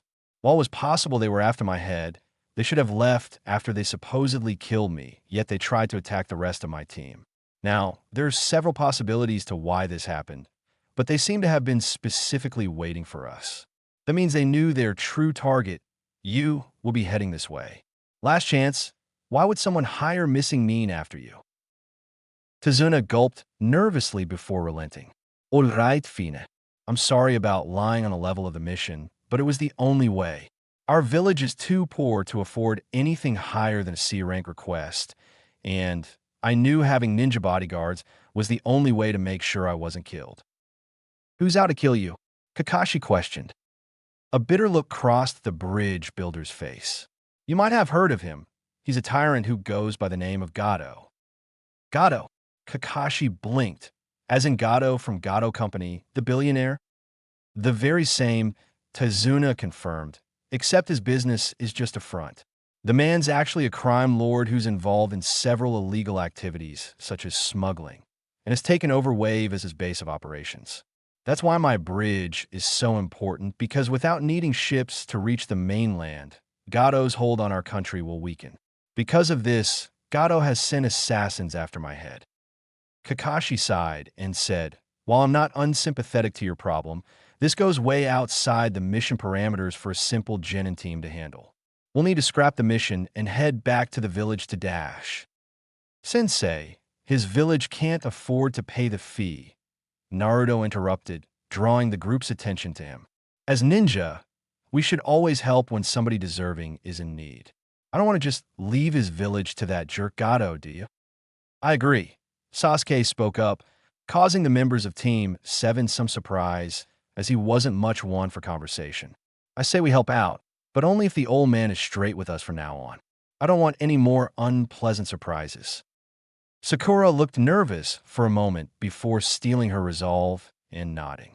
Besides Sensei, we already proved we can handle ourselves in a crisis situation. I feel like we're ready for this. Plus, it'll be a great way to see how skilled the team really is, Kurama mused to Naruto. Are you positive? Kakashi inquired. Remember, while these two might have been Chunin level, there will undoubtedly be more challenging opponents from here on out. I'd say this could even become an A-rank level mission. Are you still willing to continue the mission? The trio looked at each other before going back to Kakashi and giving an affirmative nod. Seeing this, Kakashi sighed and turned back to Tazuna, who was looking hopeful. All right, we'll continue the mission for now. But at this, Kakashi's gaze turned steely. I expect full cooperation and disclosure from here on out. Am I clear? Tazuna gulped, but nodded his head rapidly. Turning back to his team, Kakashi ordered, all right, tie these two up to be picked up later. Then, I want you to gather your stuff and be ready to head out in 10 minutes. Be on alert, though, as the mission only gets harder from here. The trio agreed and got ready to embark on the first major challenge of their ninja career. Little did they know just how much the mission would impact them. Omake, the Prank War Part 1. Man, I can't believe that stupid Cyclopes. Naruto snorted as it was the third day after Team 7 had formed. If his reasoning for being late isn't any good this time, I'm going to start pranking him for every time he's late. For once I agree with you, Sasuke grunted. This is hardly a way for a respectable jonin to behave. Ja, if he shows up late one more time, I'm going to put each of those stupid books of his through a shredder and force feed the remains to his stupid masked face. Sakura's inner voice shouted out, while the actual Sakura just nodded her head to her teammates' comments. Half an hour later, Kakashi showed up in a swirl of leaves. Jo iguav gachuli. Where the crap have you been? Naruto snapped irritably while thinking, come on, just give me a reason. I dare you. Kakashi simply shrugged nonchalantly and said, well, a black cat crossed my path, so I had to take the scenic route. Then I ran into an old lady who needed help with her groceries. As soon as he finished, though, Kakashi felt a cold chill work its way into his very soul. It feels as though someone just walked right over my grave. Probably just imagining things, he thought. Meanwhile, Naruto was cackling manically in his head at all the pranks he had planned from now on whenever Kakashi was late. Kurama, hearing his host's thoughts, could help but chuckle. Oh man, that silver broomhead has just sealed his own fate. I can't wait to see what happens. 3. 1. I'm sure you all know what I'm talking about here, tongue sticking out. 2. This is when Kurama was young and not a lazy grouch like he was when he was older. 3. This will be a 3-part mini-series that happens between the formation of Team 7 and the Wave Arc. Next chapter will hold the next part, so keep your eyes peeled for all the hell Kakashi has just unleashed upon himself. Chapter 9. Team 7 was well on their way to Wave, their guards up as they sat in the boat with their client, and the boat's driver was solemnly quiet. Suddenly, the fog surrounding their tiny boat parted, showing a monolithic bridge that was halfway done. Wow, it's huge! Naruto exclaimed in excitement, as he'd never seen a bridge so big. Heck, the biggest structure he'd ever encountered was the Hokage Monument, and that was just carvings in stone. Quite kid. Gado's men have patrols in these parts. That's why I'm not running the engine. The boat's driver hissed to the excitable blonde. Naruto quickly shut his trap with a sheepish expression while within the seal Kurama mused. Man, this Gado guy must really have these people by the throat for them to be this paranoid. Tazuna unknowingly confirmed Kurama's thoughts when he said, about a year ago, Gado set his sights on Wave Country and took control of the shipping industry through money and violence. He now has a monopoly on all business traffic in Wave, which is bleeding the people dry. Only the completion of the bridge stands in his way. Again, I'm sorry about lying to you about the scope of the mission. He gained a mischievous glint to his eyes that had all the Konoha ninja on edge. So if you quit the mission now, I will definitely be killed. But don't worry about it. If that happens, my cute little grandson will just cry for a few days, and my daughter will curse all Leaf Ninja for the rest of her days. But it won't be your fault. Subtle, isn't he? Kurama deadpanned, which was matched by the shinobi at the obvious guilt trip. Kakashi awkwardly coughed and gave a nice smile. Well, I guess we haven't really got a choice now, do we? We'll protect you at least until you're safely back in your own country, he said as Tazuna turned around and flashed a silent victory sign. The boat trip continued in silence before they were brought to a desolate dock that was supposedly hidden from Gado's men. The driver wished them luck as he rode off, and the small party continued on their way. They came across a path that was overshadowed by woods on one side, and a small lake rested on the other side of them. Suddenly, Naruto felt a stab of negative emotions coming from some of the nearby shrubbery, and subtly pulled out a shuriken before tossing it into the bushes with no warning. The rest of the group tensed at this, and Naruto went over to the bushes to see if he hit whoever was hiding in them. What they saw instead, however, was a small white rabbit in a surrender position with the shuriken lodged in the log right beside its head. The rabbit then fainted with foam coming from its mouth. Naruto, you idiot. You almost gave us a heart attack, and you almost killed that cute little bunny. Sakura scolded her teammate while punching him in the shoulder. Ow! Naruto yelped while mentally he was talking to his foxy friend. What gives Kurama? I know I sensed something negative from the bushes, but there's no way it was coming from the rabbit. Am I getting rusty or something? I doubt it, Kurama rumbled. It's more likely that rabbit was used as a substitution. See its fur? That white color only happens in winter, but it's summer now. Which means there's a sudden stab of negative emotions behind the group, followed by the sound of rushing air, and both Naruto and Kakashi yelled at the same time, "Get down!" Team 7 hit the ground with Naruto pulling Tazuna with them just as a giant sword flew over their heads and embedded itself deeply in the tree behind them. Just then a deep, gravelly voice spoke out. Well, no wonder the Demon Brothers failed. Kakashi of the Sharingan, I presume? It's an honor. The Leaf Ninja looked up to see a man was standing on the sword's hilt. He was a tall man with pale skin and short black hair, and he practically screamed intimidating. The man was shirtless, which showed off his extremely muscular body, had bandages wrapped around the lower half of his face similar to Kakashi's mask, and wore matching camouflage arm and leg warmers. On his forehead was a slanting headband with a metal plate that had the symbol for the hidden Mist Village carved into it. The ninja was staring at them all with a look that made the younger shinobi and one civilian shudder internally. The only one who didn't seem intimidated was Kakashi, but instead he had a serious expression in his eye as opposed to his normally aloof one. Zabuza Momochi, the demon of the hidden mist, he addressed his opponent before reaching up one hand to his headband. Everybody get back, the Jonin ordered. This one is on a whole other level.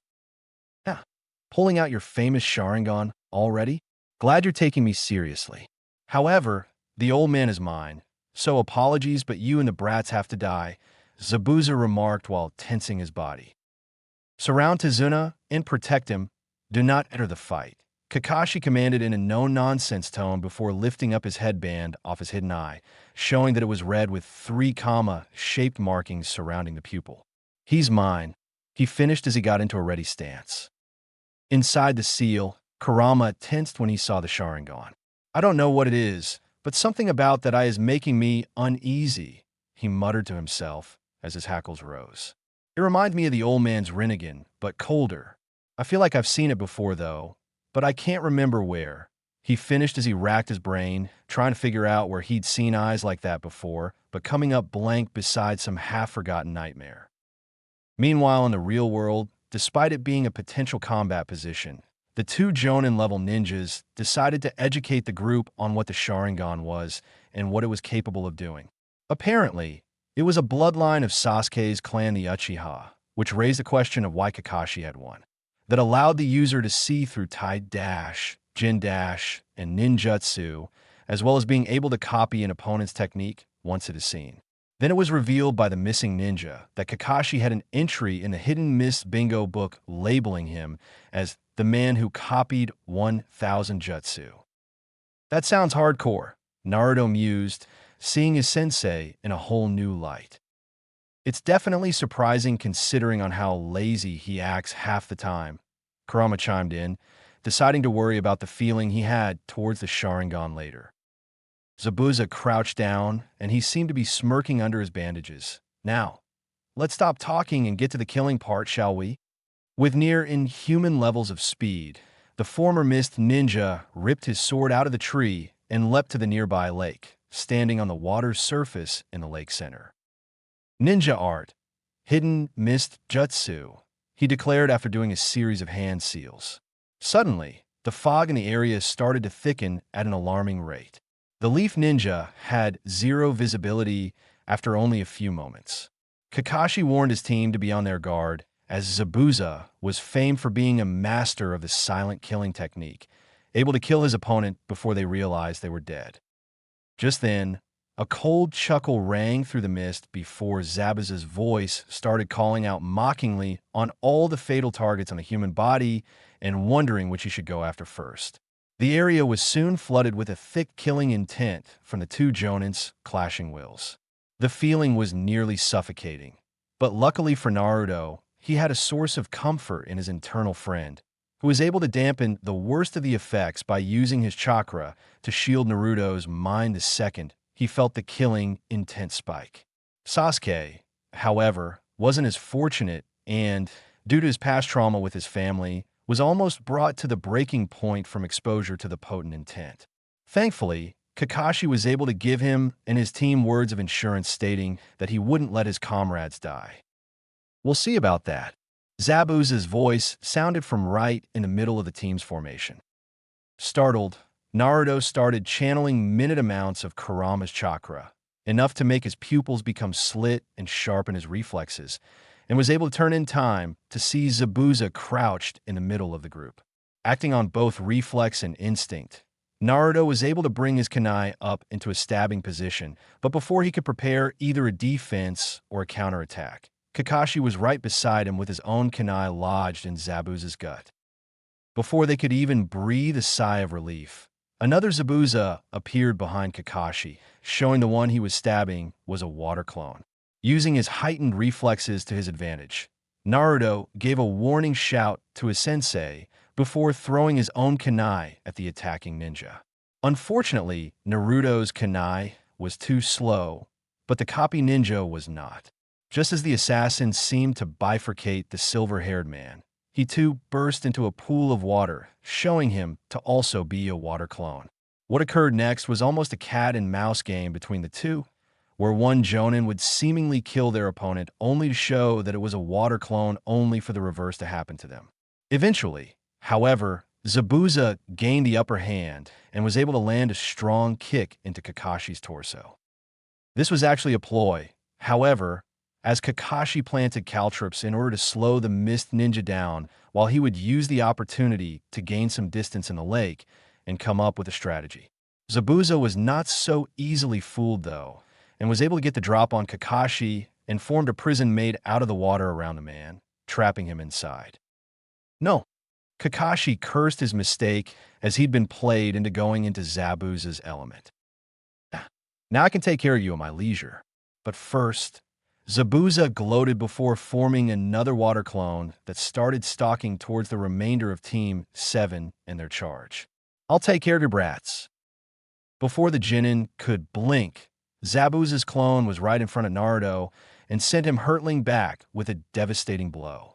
Naruto, Sakura called out in worry of her blonde teammate. The force of the blow had forced Naruto's headband off, and Zabuza stepped on it as Naruto rolled to a halt. The clone chuckled darkly, just a bunch of brats wearing headbands and calling themselves ninja. A true ninja is someone who has lived through multiple life or death fights. Until you've reached that point, you're not even worth mentioning in the bingo book. Suddenly, Kakashi shouted, "Take Tazuna and run away now." It was over the minute he caught me, but a water clone can't travel too far from the original, so if you flee now, you might have a chance. Oh man, this is intense. Naruto thought in a panic as he tried to get to his feet. This is a real ninja. We're really gonna die. It was at this moment thought that Naruto saw his headband under Zabuza's foot. Seeing that symbol of his home reminded the boy of all he'd been working for since he was 4 years old. He remembered the people who had been encouraging him this entire time, even if everyone else thought he wasn't worth more than dirt. He thought of his friends from the academy, of Old Man Hokage, of Iruka and Kakashi Sensei, of his team, and of his closest friend Kurama, who he promised they'd become legendary together. Remembering this, Naruto hardened his resolve. Kurama himself, who had remained largely quiet this whole time to see what his friend and host would decide, gave a proud smile as he could feel what Naruto would do. That's the headstrong blonde that I know. Kurama mentally chuckled as he got ready to step in if things got hairy. I won't run, Naruto thought with a sense of finality as he suddenly charged at the water clone. Ignoring the shouts of his teammates and sensei, Naruto got closer and closer before he was effortlessly batted aside by the clone. He was sent right by his team, and Sakura started berating him for his foolish actions on charging a hired killer. However, she stopped as she saw what the whiskered boy was clutching in his hand like his life depended on it. It was his headband. As Naruto stood up and tied the band back around his head, he asked mockingly, "Hey, how's life without eyebrows, freak?" Said eyebrowless freak had a vein pulse in his forehead at the jab as Naruto continued. Put this in your bingo book. The man who will become Hokage, the Leaf Village Ninja Naruto Uzumaki. This show of bravado seemed to alleviate some of the worries from his teammates and client. Naruto then called over his shoulder to his Uchiha friend. "Sasuke, listen up. I've got a plan." Sasuke seemed surprised at this before smirking and scoffed. "Hey Chin, it's about time, idiot." Naruto matched his smirk and declared, "Now, let's get wild." Zabuza, while slightly impressed that the wet behind the ears genin were able to regain their courage, simply laughed. A lot of arrogance, but can you back it up? Kakashi seemed to have the same amount of skepticism as the missing Nin and screamed at his team, "What are you doing? It's our duty to protect Tazuna. Did you forget that?" However, Tazuna said that because it was his fault that they were in this mess, he wasn't going to say he wanted to live so much that he'd stop them, so they should fight as much as they want. With that, Naruto and Sasuke stepped up to put their plan into action. But Zabuza didn't seem the least bit worried. In fact, he was laughing harder than ever. "Ha ha ha, going to keep playing ninja, huh? When I was your age, I had already dyed my hands red in my enemy's blood," Zabuza proclaimed ominously. "The demon Zabuza." Kakashi spat. So you've heard of that, huh?" Zabuza said, amused. The genin were then told a disturbing story. Apparently, the Hidden Mist had earned the name Bloody Mist due to their now abolished tradition of having the current academy graduates fight each other to the death for their final test. The tradition was stopped after one child had killed the entire graduating class by himself. Good times. I had so much fun then. Zabuza smirked in remembrance with a deranged smile on his bandaged face. After psyching out the genin, Zabuza attacked. With terrifying speed and ferocity, Zabuza clotheslined Sasuke before delivering a hard punch right to the gut, sending him to the unforgiving dirt. The last Uchiha coughed up blood from the attack before Zabuza's clone placed his foot on his chest and reached for his sword. "Die," he simply said. "Crap," Naruto cursed before reacting quickly. Multi-shadow clone jutsu. The mist assassin suddenly found himself surrounded by blonde kids. Zabuza seemed slightly intrigued by this. "Oh, that's quite a number of shadow clones." Before he could say another word, the clones suddenly dog-piled the man, giving Sasuke the opportunity to fall back. This didn't last long, though, as Zabuza became a literal whirlwind of death, dispelling the shadow clones in the time it takes to blink. But a pointless gesture, Zabuza finished. The real Naruto, who was thrown back by the force of the blow, quickly pulled out a large, collapsible shuriken from a scroll he was carrying as he flew. "Sasuke!" he yelled as he threw the blade to his comrade. Sasuke easily caught the blade in midair and smirked as he realized what his friend's plan was. Snapping open the blade, Sasuke threw it in a fluid motion towards the water clone while declaring, "Demon Wind Shuriken, Windmill of Shadows." The clone scoffed at the frontal assault, but was taken off guard when the bladed disc flew right past him towards the real Zabuza. The stationary Zabuza seemed to gain an impressed smirk. "I see. You only made it seem like you were aiming for my clone while I was the real target." A good strategy, but with that he easily caught the blade with his free hand. "It's still useless," he finished smugly. However, Zabuza noticed a second shuriken heading right for him that was hidden in the shadow of the first. Before it made contact, though, Zabuza simply leapt straight into the air over the shuriken, while keeping his one arm still in the water prison. "Still not enough?" he taunted. Much to the shock of everyone present sans Sasuke, the dodged shuriken suddenly went up in a puff of smoke, and in its place was Naruto, his arm drawn back to throw a kunai at Zabuza's unprotected back as he fell. Giving a grunt as he threw the kunai, Naruto then went through a few quick hand seals before shouting, "Shuriken Shadow, Clone Jutsu." With another, though much larger, puff of smoke, the one kunai became over a dozen as they flew towards their target. Zabuza, seeing no other alternative, was forced to move away from his position at the water prison to avoid becoming a human pincushion. However, due to the number of kunai, 3 found their mark. One cut his cheek above the bandages, another embedded itself in his left forearm, while the last sliced one of his leg warmers open. Landing a few feet away, Zabuza turned to Naruto with murder in his eyes.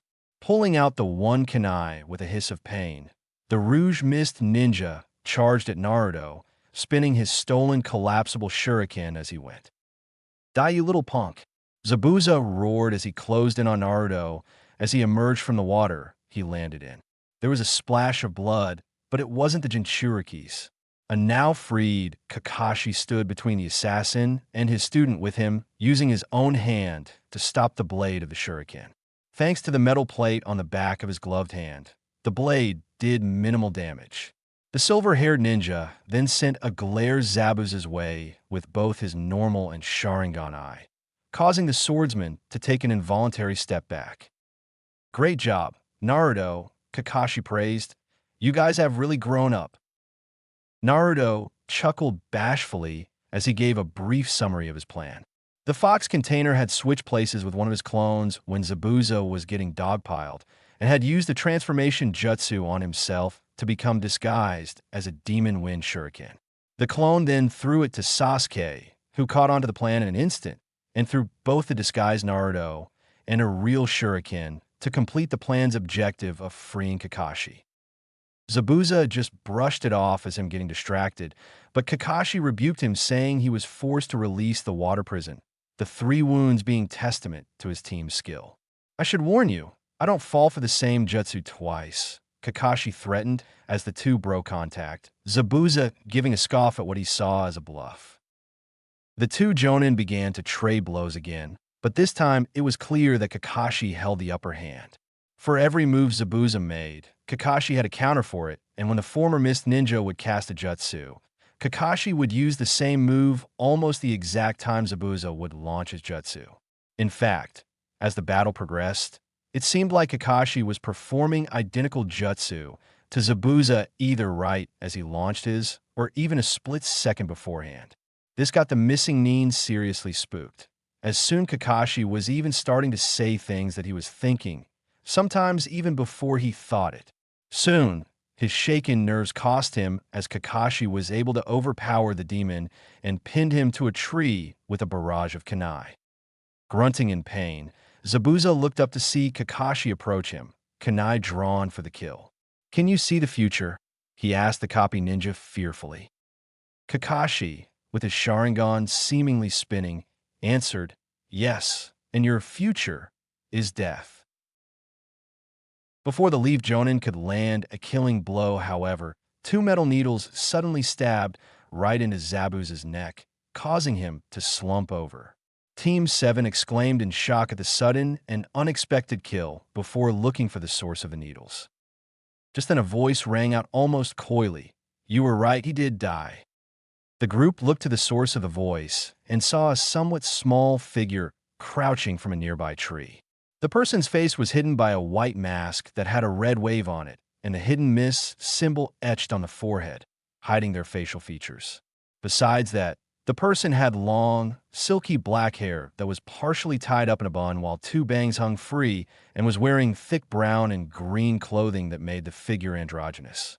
The voice itself was difficult to tell whether it was male or female, but it was clear that the person was young, probably not much older than the assembled genin. "I didn't even sense this guy. Whoever this is, they were able to completely suppress any negative emotions. I didn't even know that was possible," Kurama announced with amazement. Either this person was a saint, or they were experts at hiding their emotions. Kakashi went over to check on Zabuza's body and, after checking his vitals, confirmed the man's death. The masked figure then said, "I thank you for the assistance. I've been tracking Zabuza for a while and have been looking for the opportunity to kill him." "That mask, so you're a hidden mist hunter Nin?" Kakashi deduced. "Hunter Nin, that sounds familiar," Naruto thought while keeping a leery eye on the mysterious figure. "I think it was mentioned in that one book we read on the different kinds of ninja each village has. Though if I'd hazard a guess, Hunter Nins do what their name implies and hunt down Rouge elements." Kurama put his 2 Ryo in as the alleged Hunter Nin confirmed Kakashi's deduction. Turning to his students, Kakashi lectured, "This just goes to show that there are people in this world that are younger than you, but can be stronger than me." The Hunter Nin disappeared and reappeared next to Zabuza's corpse with a body flicker. "Your battle is over now. I must go and dispose of the body to remove any secrets it may possess.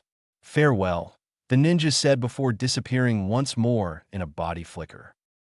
Kakashi pulled his headband over his Sharingan once again while giving a tired sigh. He then looked to his team and Tazuna before flashing his eye smile and asking, "Well, shall we move on?"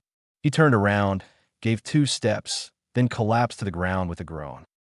"Sensei," the team shouted in surprise before going to check on their mentor.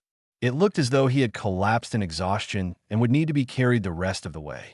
Using the skills they learned in the academy, Naruto and Sasuke quickly made a homemade stretcher out of some tree branches and rope before hauling their sensei on it with Sakura keeping guard. The group then continued on their way to Wave. Omake, the Prank War Part 2. Kakashi got up with a yawn and looked at his alarm clock. While he had become notorious for being late for everything, he was still quite punctual in getting up at the break of dawn.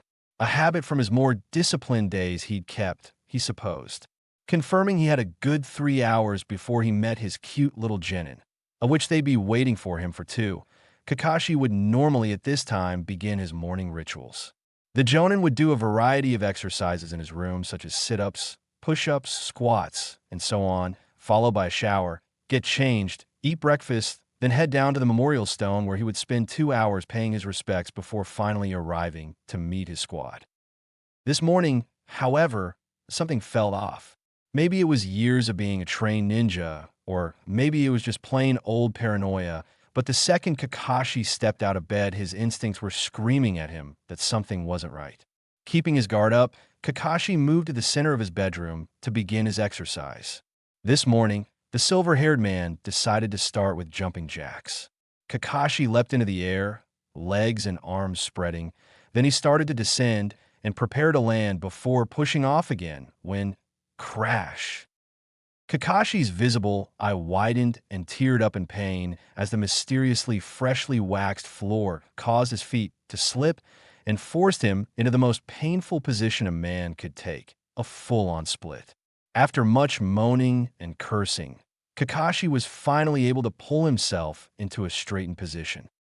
Funny, I don't remember waxing the floor yesterday, Kakashi muttered as he pulled out a spare rug he had for situations such as this. After finishing his exercises, he went to take a shower. The man had lowered his guard slightly at this, because otherwise he'd have noticed his shampoo was colored differently than normal. After the shower, he went to eat breakfast, but found that the only food he had left was instant ramen. Silently reminding himself to go shopping after training his team, he had an improvised breakfast and went to go put on his outfit. However, the moment Kakashi opened the closet, his face paled and his eye widened in horror. "Hey!" was the scream that could be heard all the way in the hidden cloud. The reason for the scream? All of Kakashi's outfits were replaced by a terrifyingly familiar green jumpsuit with orange legwarmer's outfit. What was worse, if that was possible, was that all of Kakashi's face masks looked like they were embroidered by a 6-year-old girl who was a fan of pink hearts and unicorns. The Jonin could only stare at his entire wardrobe in shock. He couldn't even just go with his pajamas for the day because, thanks to it being a hot night, Kakashi had decided to sleep in just his boxers. Turning to his dresser to see if there were any clothes left to salvage his situation, Kakashi finally caught sight of himself with a mirror above the dresser, and his mind shut down. Instead of his normally silver spiky hair, the former Umbu's hair was now a neon orange color. It almost made it look like his head was on fire. His brain struggling to restart, Kakashi tried to figure out what the crap was going on. There was the floor, his hair, the clothes, and all his food was replaced with ramen. "Oh!" Naruto, the normally composed Kakashi, screamed to the heavens. Said Blonde and Fox friend were cackling in laughter on the rooftop across from his sensei's apartment while watching the entire thing through a pair of binoculars. The first shots of the war have been fired. Chapter 10. Wave Country, Tezuna's house. Kakashi groaned as he lied on the futon his client had provided for him. Overlooking the man was a young woman named Tsunami, Tezuna's daughter. After arriving at their destination, Kakashi was put on bed rest until he recovered from overusing the Sharingan during the battle with Zabuza. According to the Jonin, he'd be at 100% in roughly a week. The Sharingan sounds incredible, but if it puts that much stress on the body, I guess you have to think before using it, Sakura mused as she sat down beside the futon. "I can't help but feel I should know more about that eye," Kurama muttered from his spot inside the seal. "Oh hey, you've been quiet for a while. Figured you were asleep or something," Naruto thought back. "No, just been thinking," the fox said quietly. Naruto frowned at Kurama's oddly quiet behavior he had begun since they entered Wave. While not exactly a chatterbox, the Kyūbi tended to be more talkative than this, usually with a quip or sarcastic remark to most situations. Before he could ask his friend what was wrong, Sakura asked their sensei about the masked shinobi that had killed Zabuza, and Naruto decided that he should hear this. He'd find out what was bothering Kurama later. Kakashi explained that Mist Hunter Nines had a duty to completely erase the existence of missing ninjas so that information from the village won't be stolen. That gave the Genin pause and caused them to shudder at the mental image of Zabuza's body being disposed of.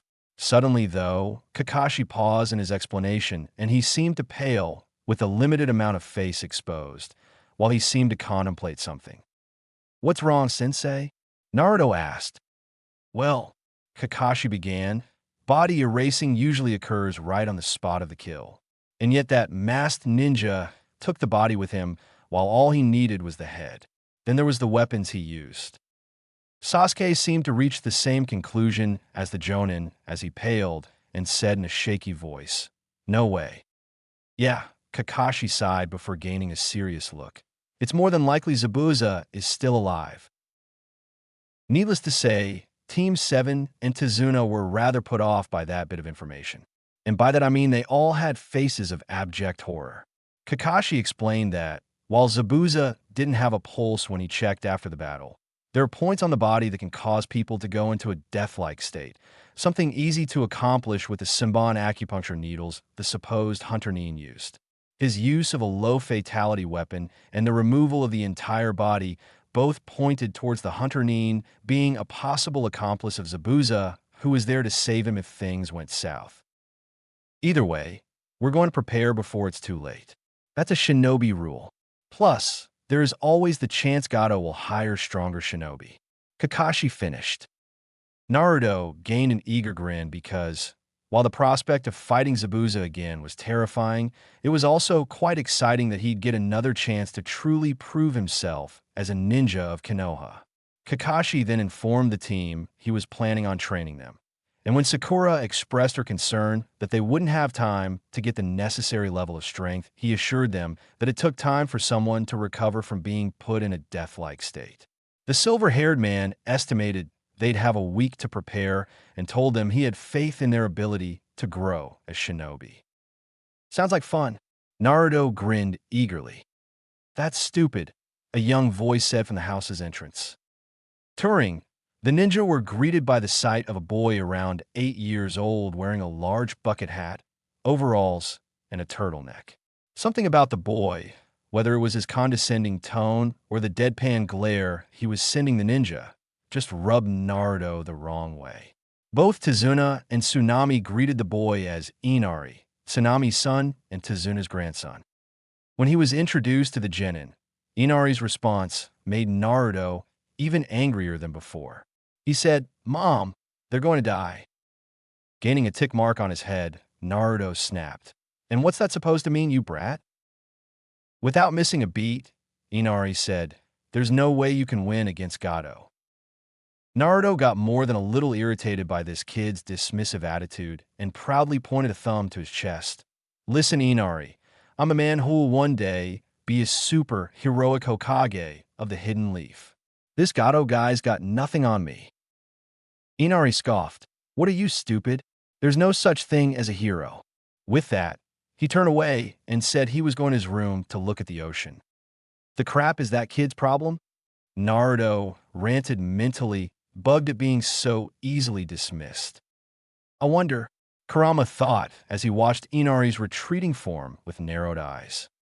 Shortly afterwards, Naruto went upstairs to give the younger boy a piece of his mind, but stopped short of the door when his sharp hearing picked up the sound of sobbing from inside the room. Inari was crying and moaning out the word "dad" every few minutes. Deciding that Inari's attitude problem could wait, Naruto went back downstairs to go to sleep in preparation for training the next day. As Naruto drifted off to sleep, he found himself inside of his mindscape yet again. Going over to the seal, Naruto noticed that Kurama's focus seemed elsewhere, as he didn't even acknowledge the human when he entered the room. Trying to get the giant fox's attention proved fruitless until Naruto decided to stop being subtle. "Oi, Kurama, what's been bothering you, ya furball?" Naruto shouted as close to the fox as he could get. Kurama gave a yelp and leapt to his feet, looking around wildly before noticing the whiskered boy and relaxing. "Geez, give a fox a heart attack, why don't ya?" Kurama grumbled before getting into a more relaxed position. "Good to see you too, Kurama," Naruto said sarcastically before gaining a serious look. "Now tell me what's been eating you, Kurama." The Nine-Tails was about to argue, saying that he was fine, but realized that it was a pointless gesture. 8 years of being in each other's presence had taught each other how to tell when one of them was troubled or lying.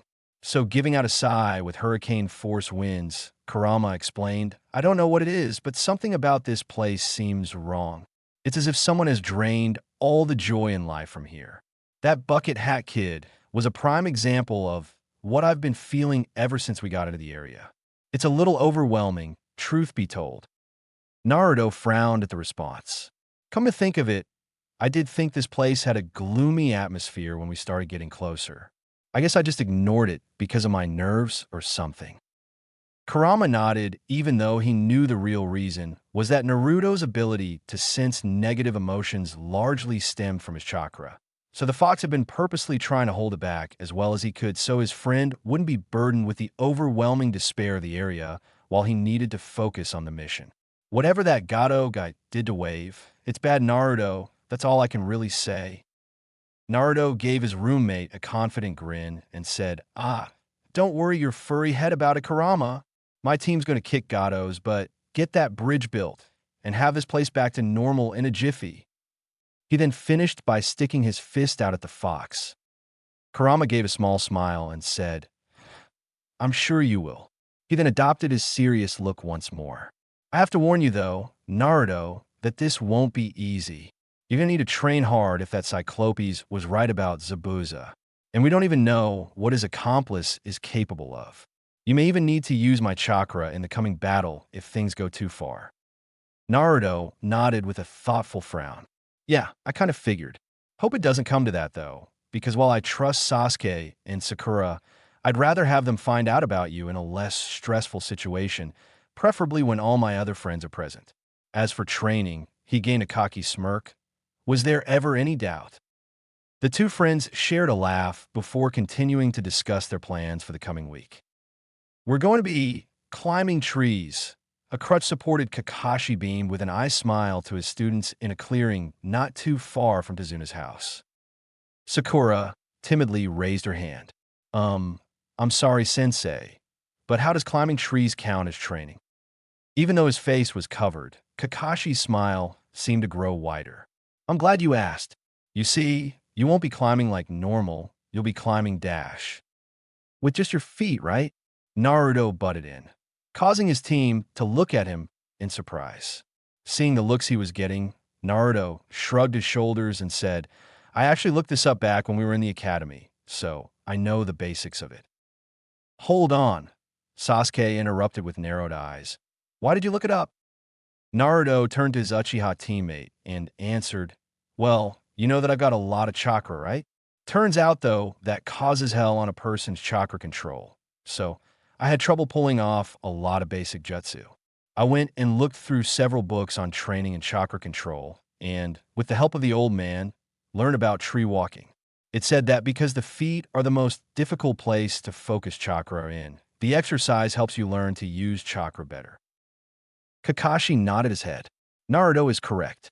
By focusing your chakra into the bottom of your feet, you are able to create a bond between yourself and the tree's surface. However, it requires a precise amount to use. Too much chakra, and you get blasted off, while too little causes you to fall flat on your back. Turning to Naruto, he asked, I don't suppose you'd want to give your teammates a demonstration? Naruto nodded his head and placed his hands in the tiger's seal. A light blue glow of his chakra formed around his body before focusing on his feet. Walking to the nearest tree, Naruto began to walk up it one step at a time, much to Sakura and Sasuke's awe. When he reached the first branch, Naruto walked on its underside before looking down and giving his team a cheesy grin. Hee, hold your applause. Inside the seal, Kurama rolled his eyes. Hard to believe the branch can hold the weight of your giant ego, he muttered. Let me have this moment, Kurama. Naruto snapped back as he began doing squats on the underside of the branch. Very good, Naruto. Now could you come on down so I can finish explaining to your teammates? Kakashi called up to the blonde. Sure thing, Kakashi-sensei. Naruto called back before flipping off the branch in an impressive display of acrobatics, right before he fumbled the last flip and landed on his forehead on the ground. That's what you get for showing off. Sakura chided her teammate as he got up with a groan and more than likely a minor concussion. She's not wrong. After all, pride comes before a fall. Kurama chimed in before laughing at his own joke. Ugh, shut it, Naruto hissed under his breath. Not low enough as Sakura sent his face back to kissing dirt with a strong fist to the back of the head. Why, he squeaked. Kakashi cleared his throat to regain his genin's attention. Now then, let's begin, he stated while throwing kunai to Sasuke and Sakura's feet. These are to mark your progress on how far up the tree you can go. He then turned to Naruto and added, "Also, Naruto, I'd like it if you would stay and help your teammates a bit if they are having any trouble while working more on tree, climbing yourself. Practice makes perfect after all." The three Genin nodded and went to their assigned trees. Sasuke was able to make it up a few steps before he accidentally added in too much chakra and got blown off. Sakura, however, was able to make it the whole way up the tree in her first go. No way. It took me forever to get even as far as Sasuke went, yet Sakura was able to do that in one try. Naruto mentally shouted. To be fair, both have much lower chakra reserves than you do, Naruto. Pinky there is barely more than a civilian. Plus, with her book smarts, it's no wonder she was able to pick up on that quickly. The Uchiha, though, while having less chakra than you and is supposedly clever, still has more chakra to work with and will undoubtedly need more time to work it out unless he gets some assistance. Though it is a nice slice of humble pie, ain't it? Kurama finished with a chuckle. Hardy shut up, Har. Naruto thought glumly before going back to his training. After an hour of this, with Kakashi instructing Sakura to keep practicing for now to hopefully expand her chakra reserves, Sasuke was able to make it nearly a quarter of the way up the tree, while Sakura needed to take a rest due to chakra exhaustion. Figuring he should give his friend some advice, Naruto stopped his latest climb, having significantly increased his speed in climbing as he practiced more and more, to go over to Sasuke. While the last Uchiha was rather reluctant to take help from anyone, given his lone wolf persona, he finally relented and took his blonde friend's advice while slowly going up the tree, gauging the amount of chakra in each step until he got a good feel for it. With his teammates' encouragement, Sasuke was able to make it over halfway up the tree before needing to come down due to him getting tired and losing focus. However, it was still an impressive improvement over what he had been doing. The team decided that it wouldn't do any good for them to be too tired to move, so they packed up their things and went to meet Kakashi at Tezuna's house. The Jonin congratulated the Genin and said that after Sasuke finished the exercise, which could happen as early as tomorrow, they'd move on to the next exercise called water walking, and, due to needing a big body of water to practice on, they'd be able to do it by the bridge while simultaneously keeping an eye on Tezuna and his workers as well to make sure Gato wouldn't try anything.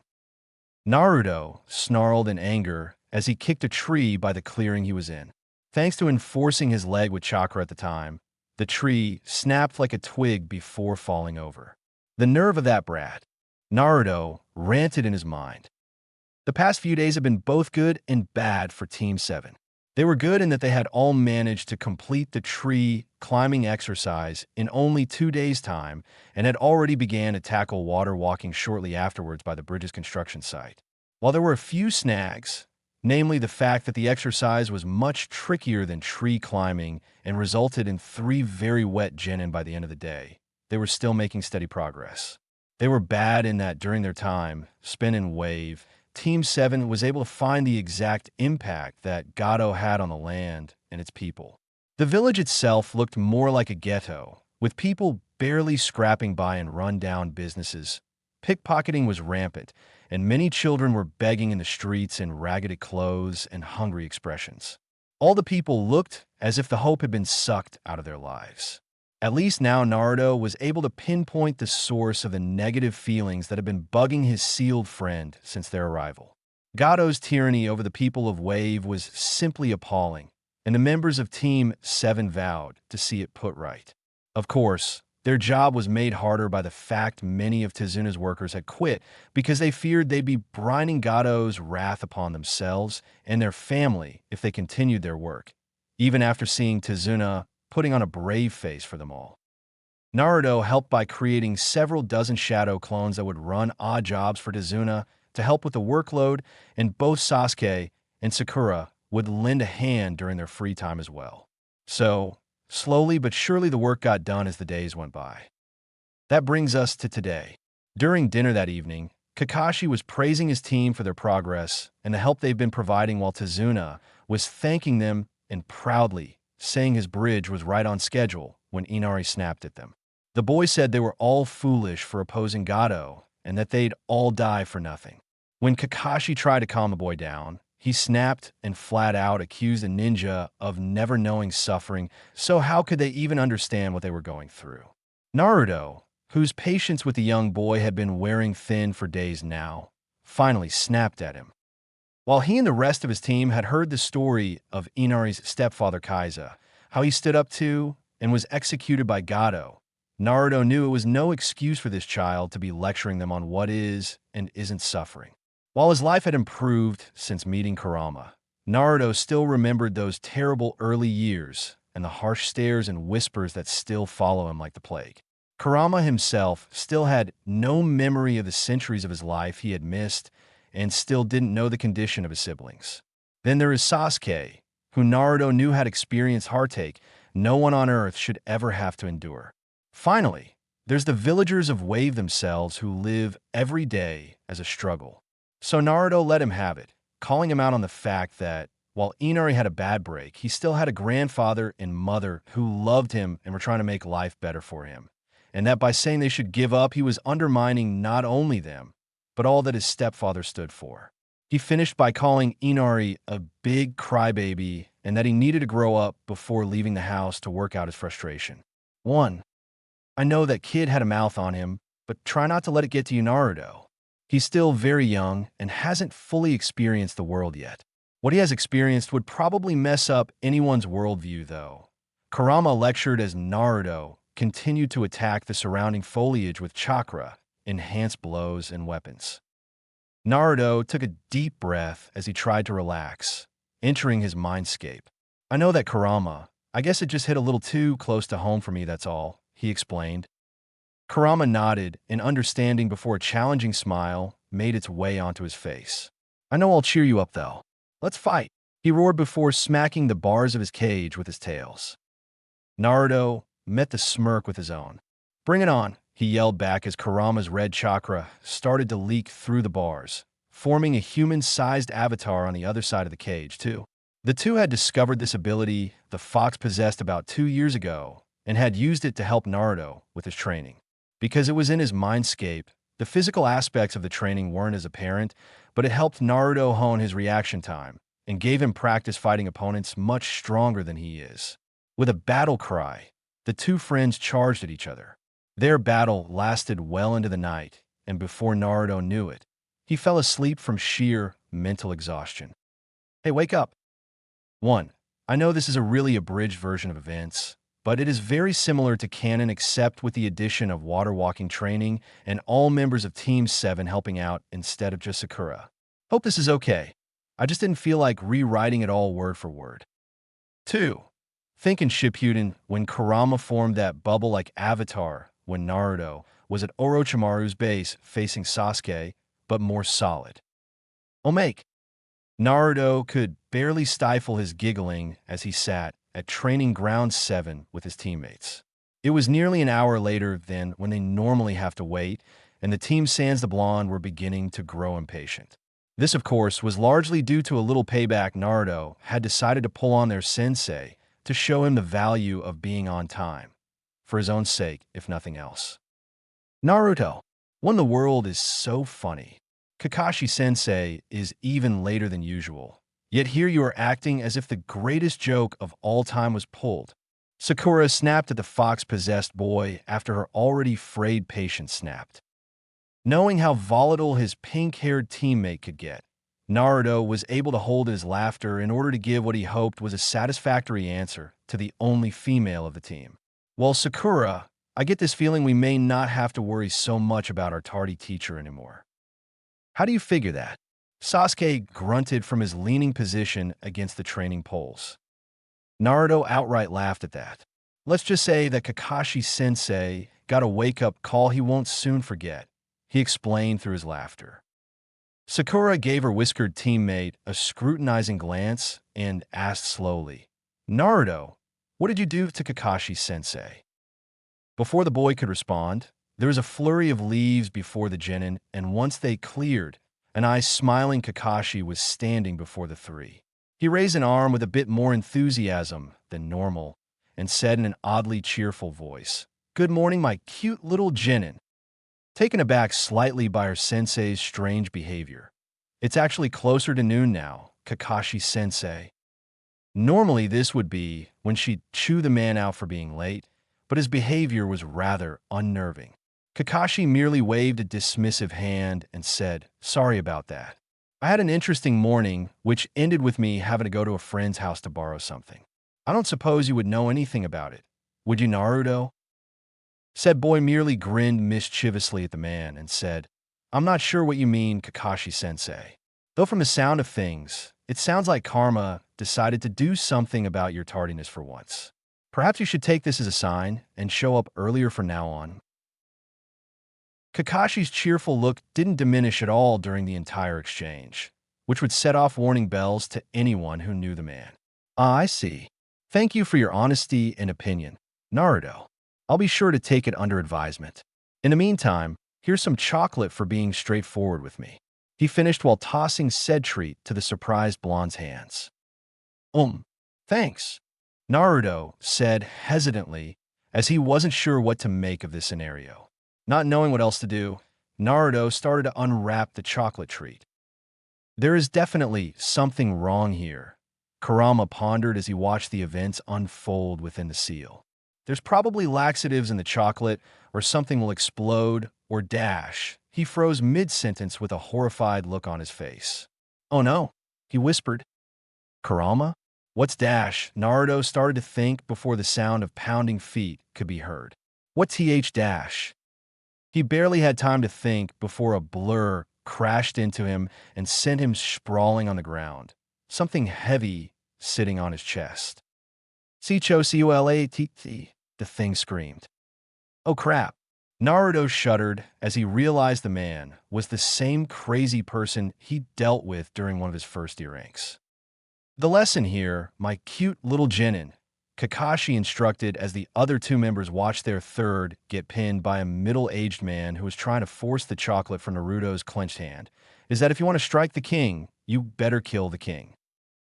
He then proceeded to walk away whistling a catchy tune while leaving his stunned genin and one deranged lunatic. From then on, Naruto, Sasuke, and Sakura swore never to complain about Kakashi's tardiness again, and Naruto had unknowingly gained a potential partner for his pranking escapades.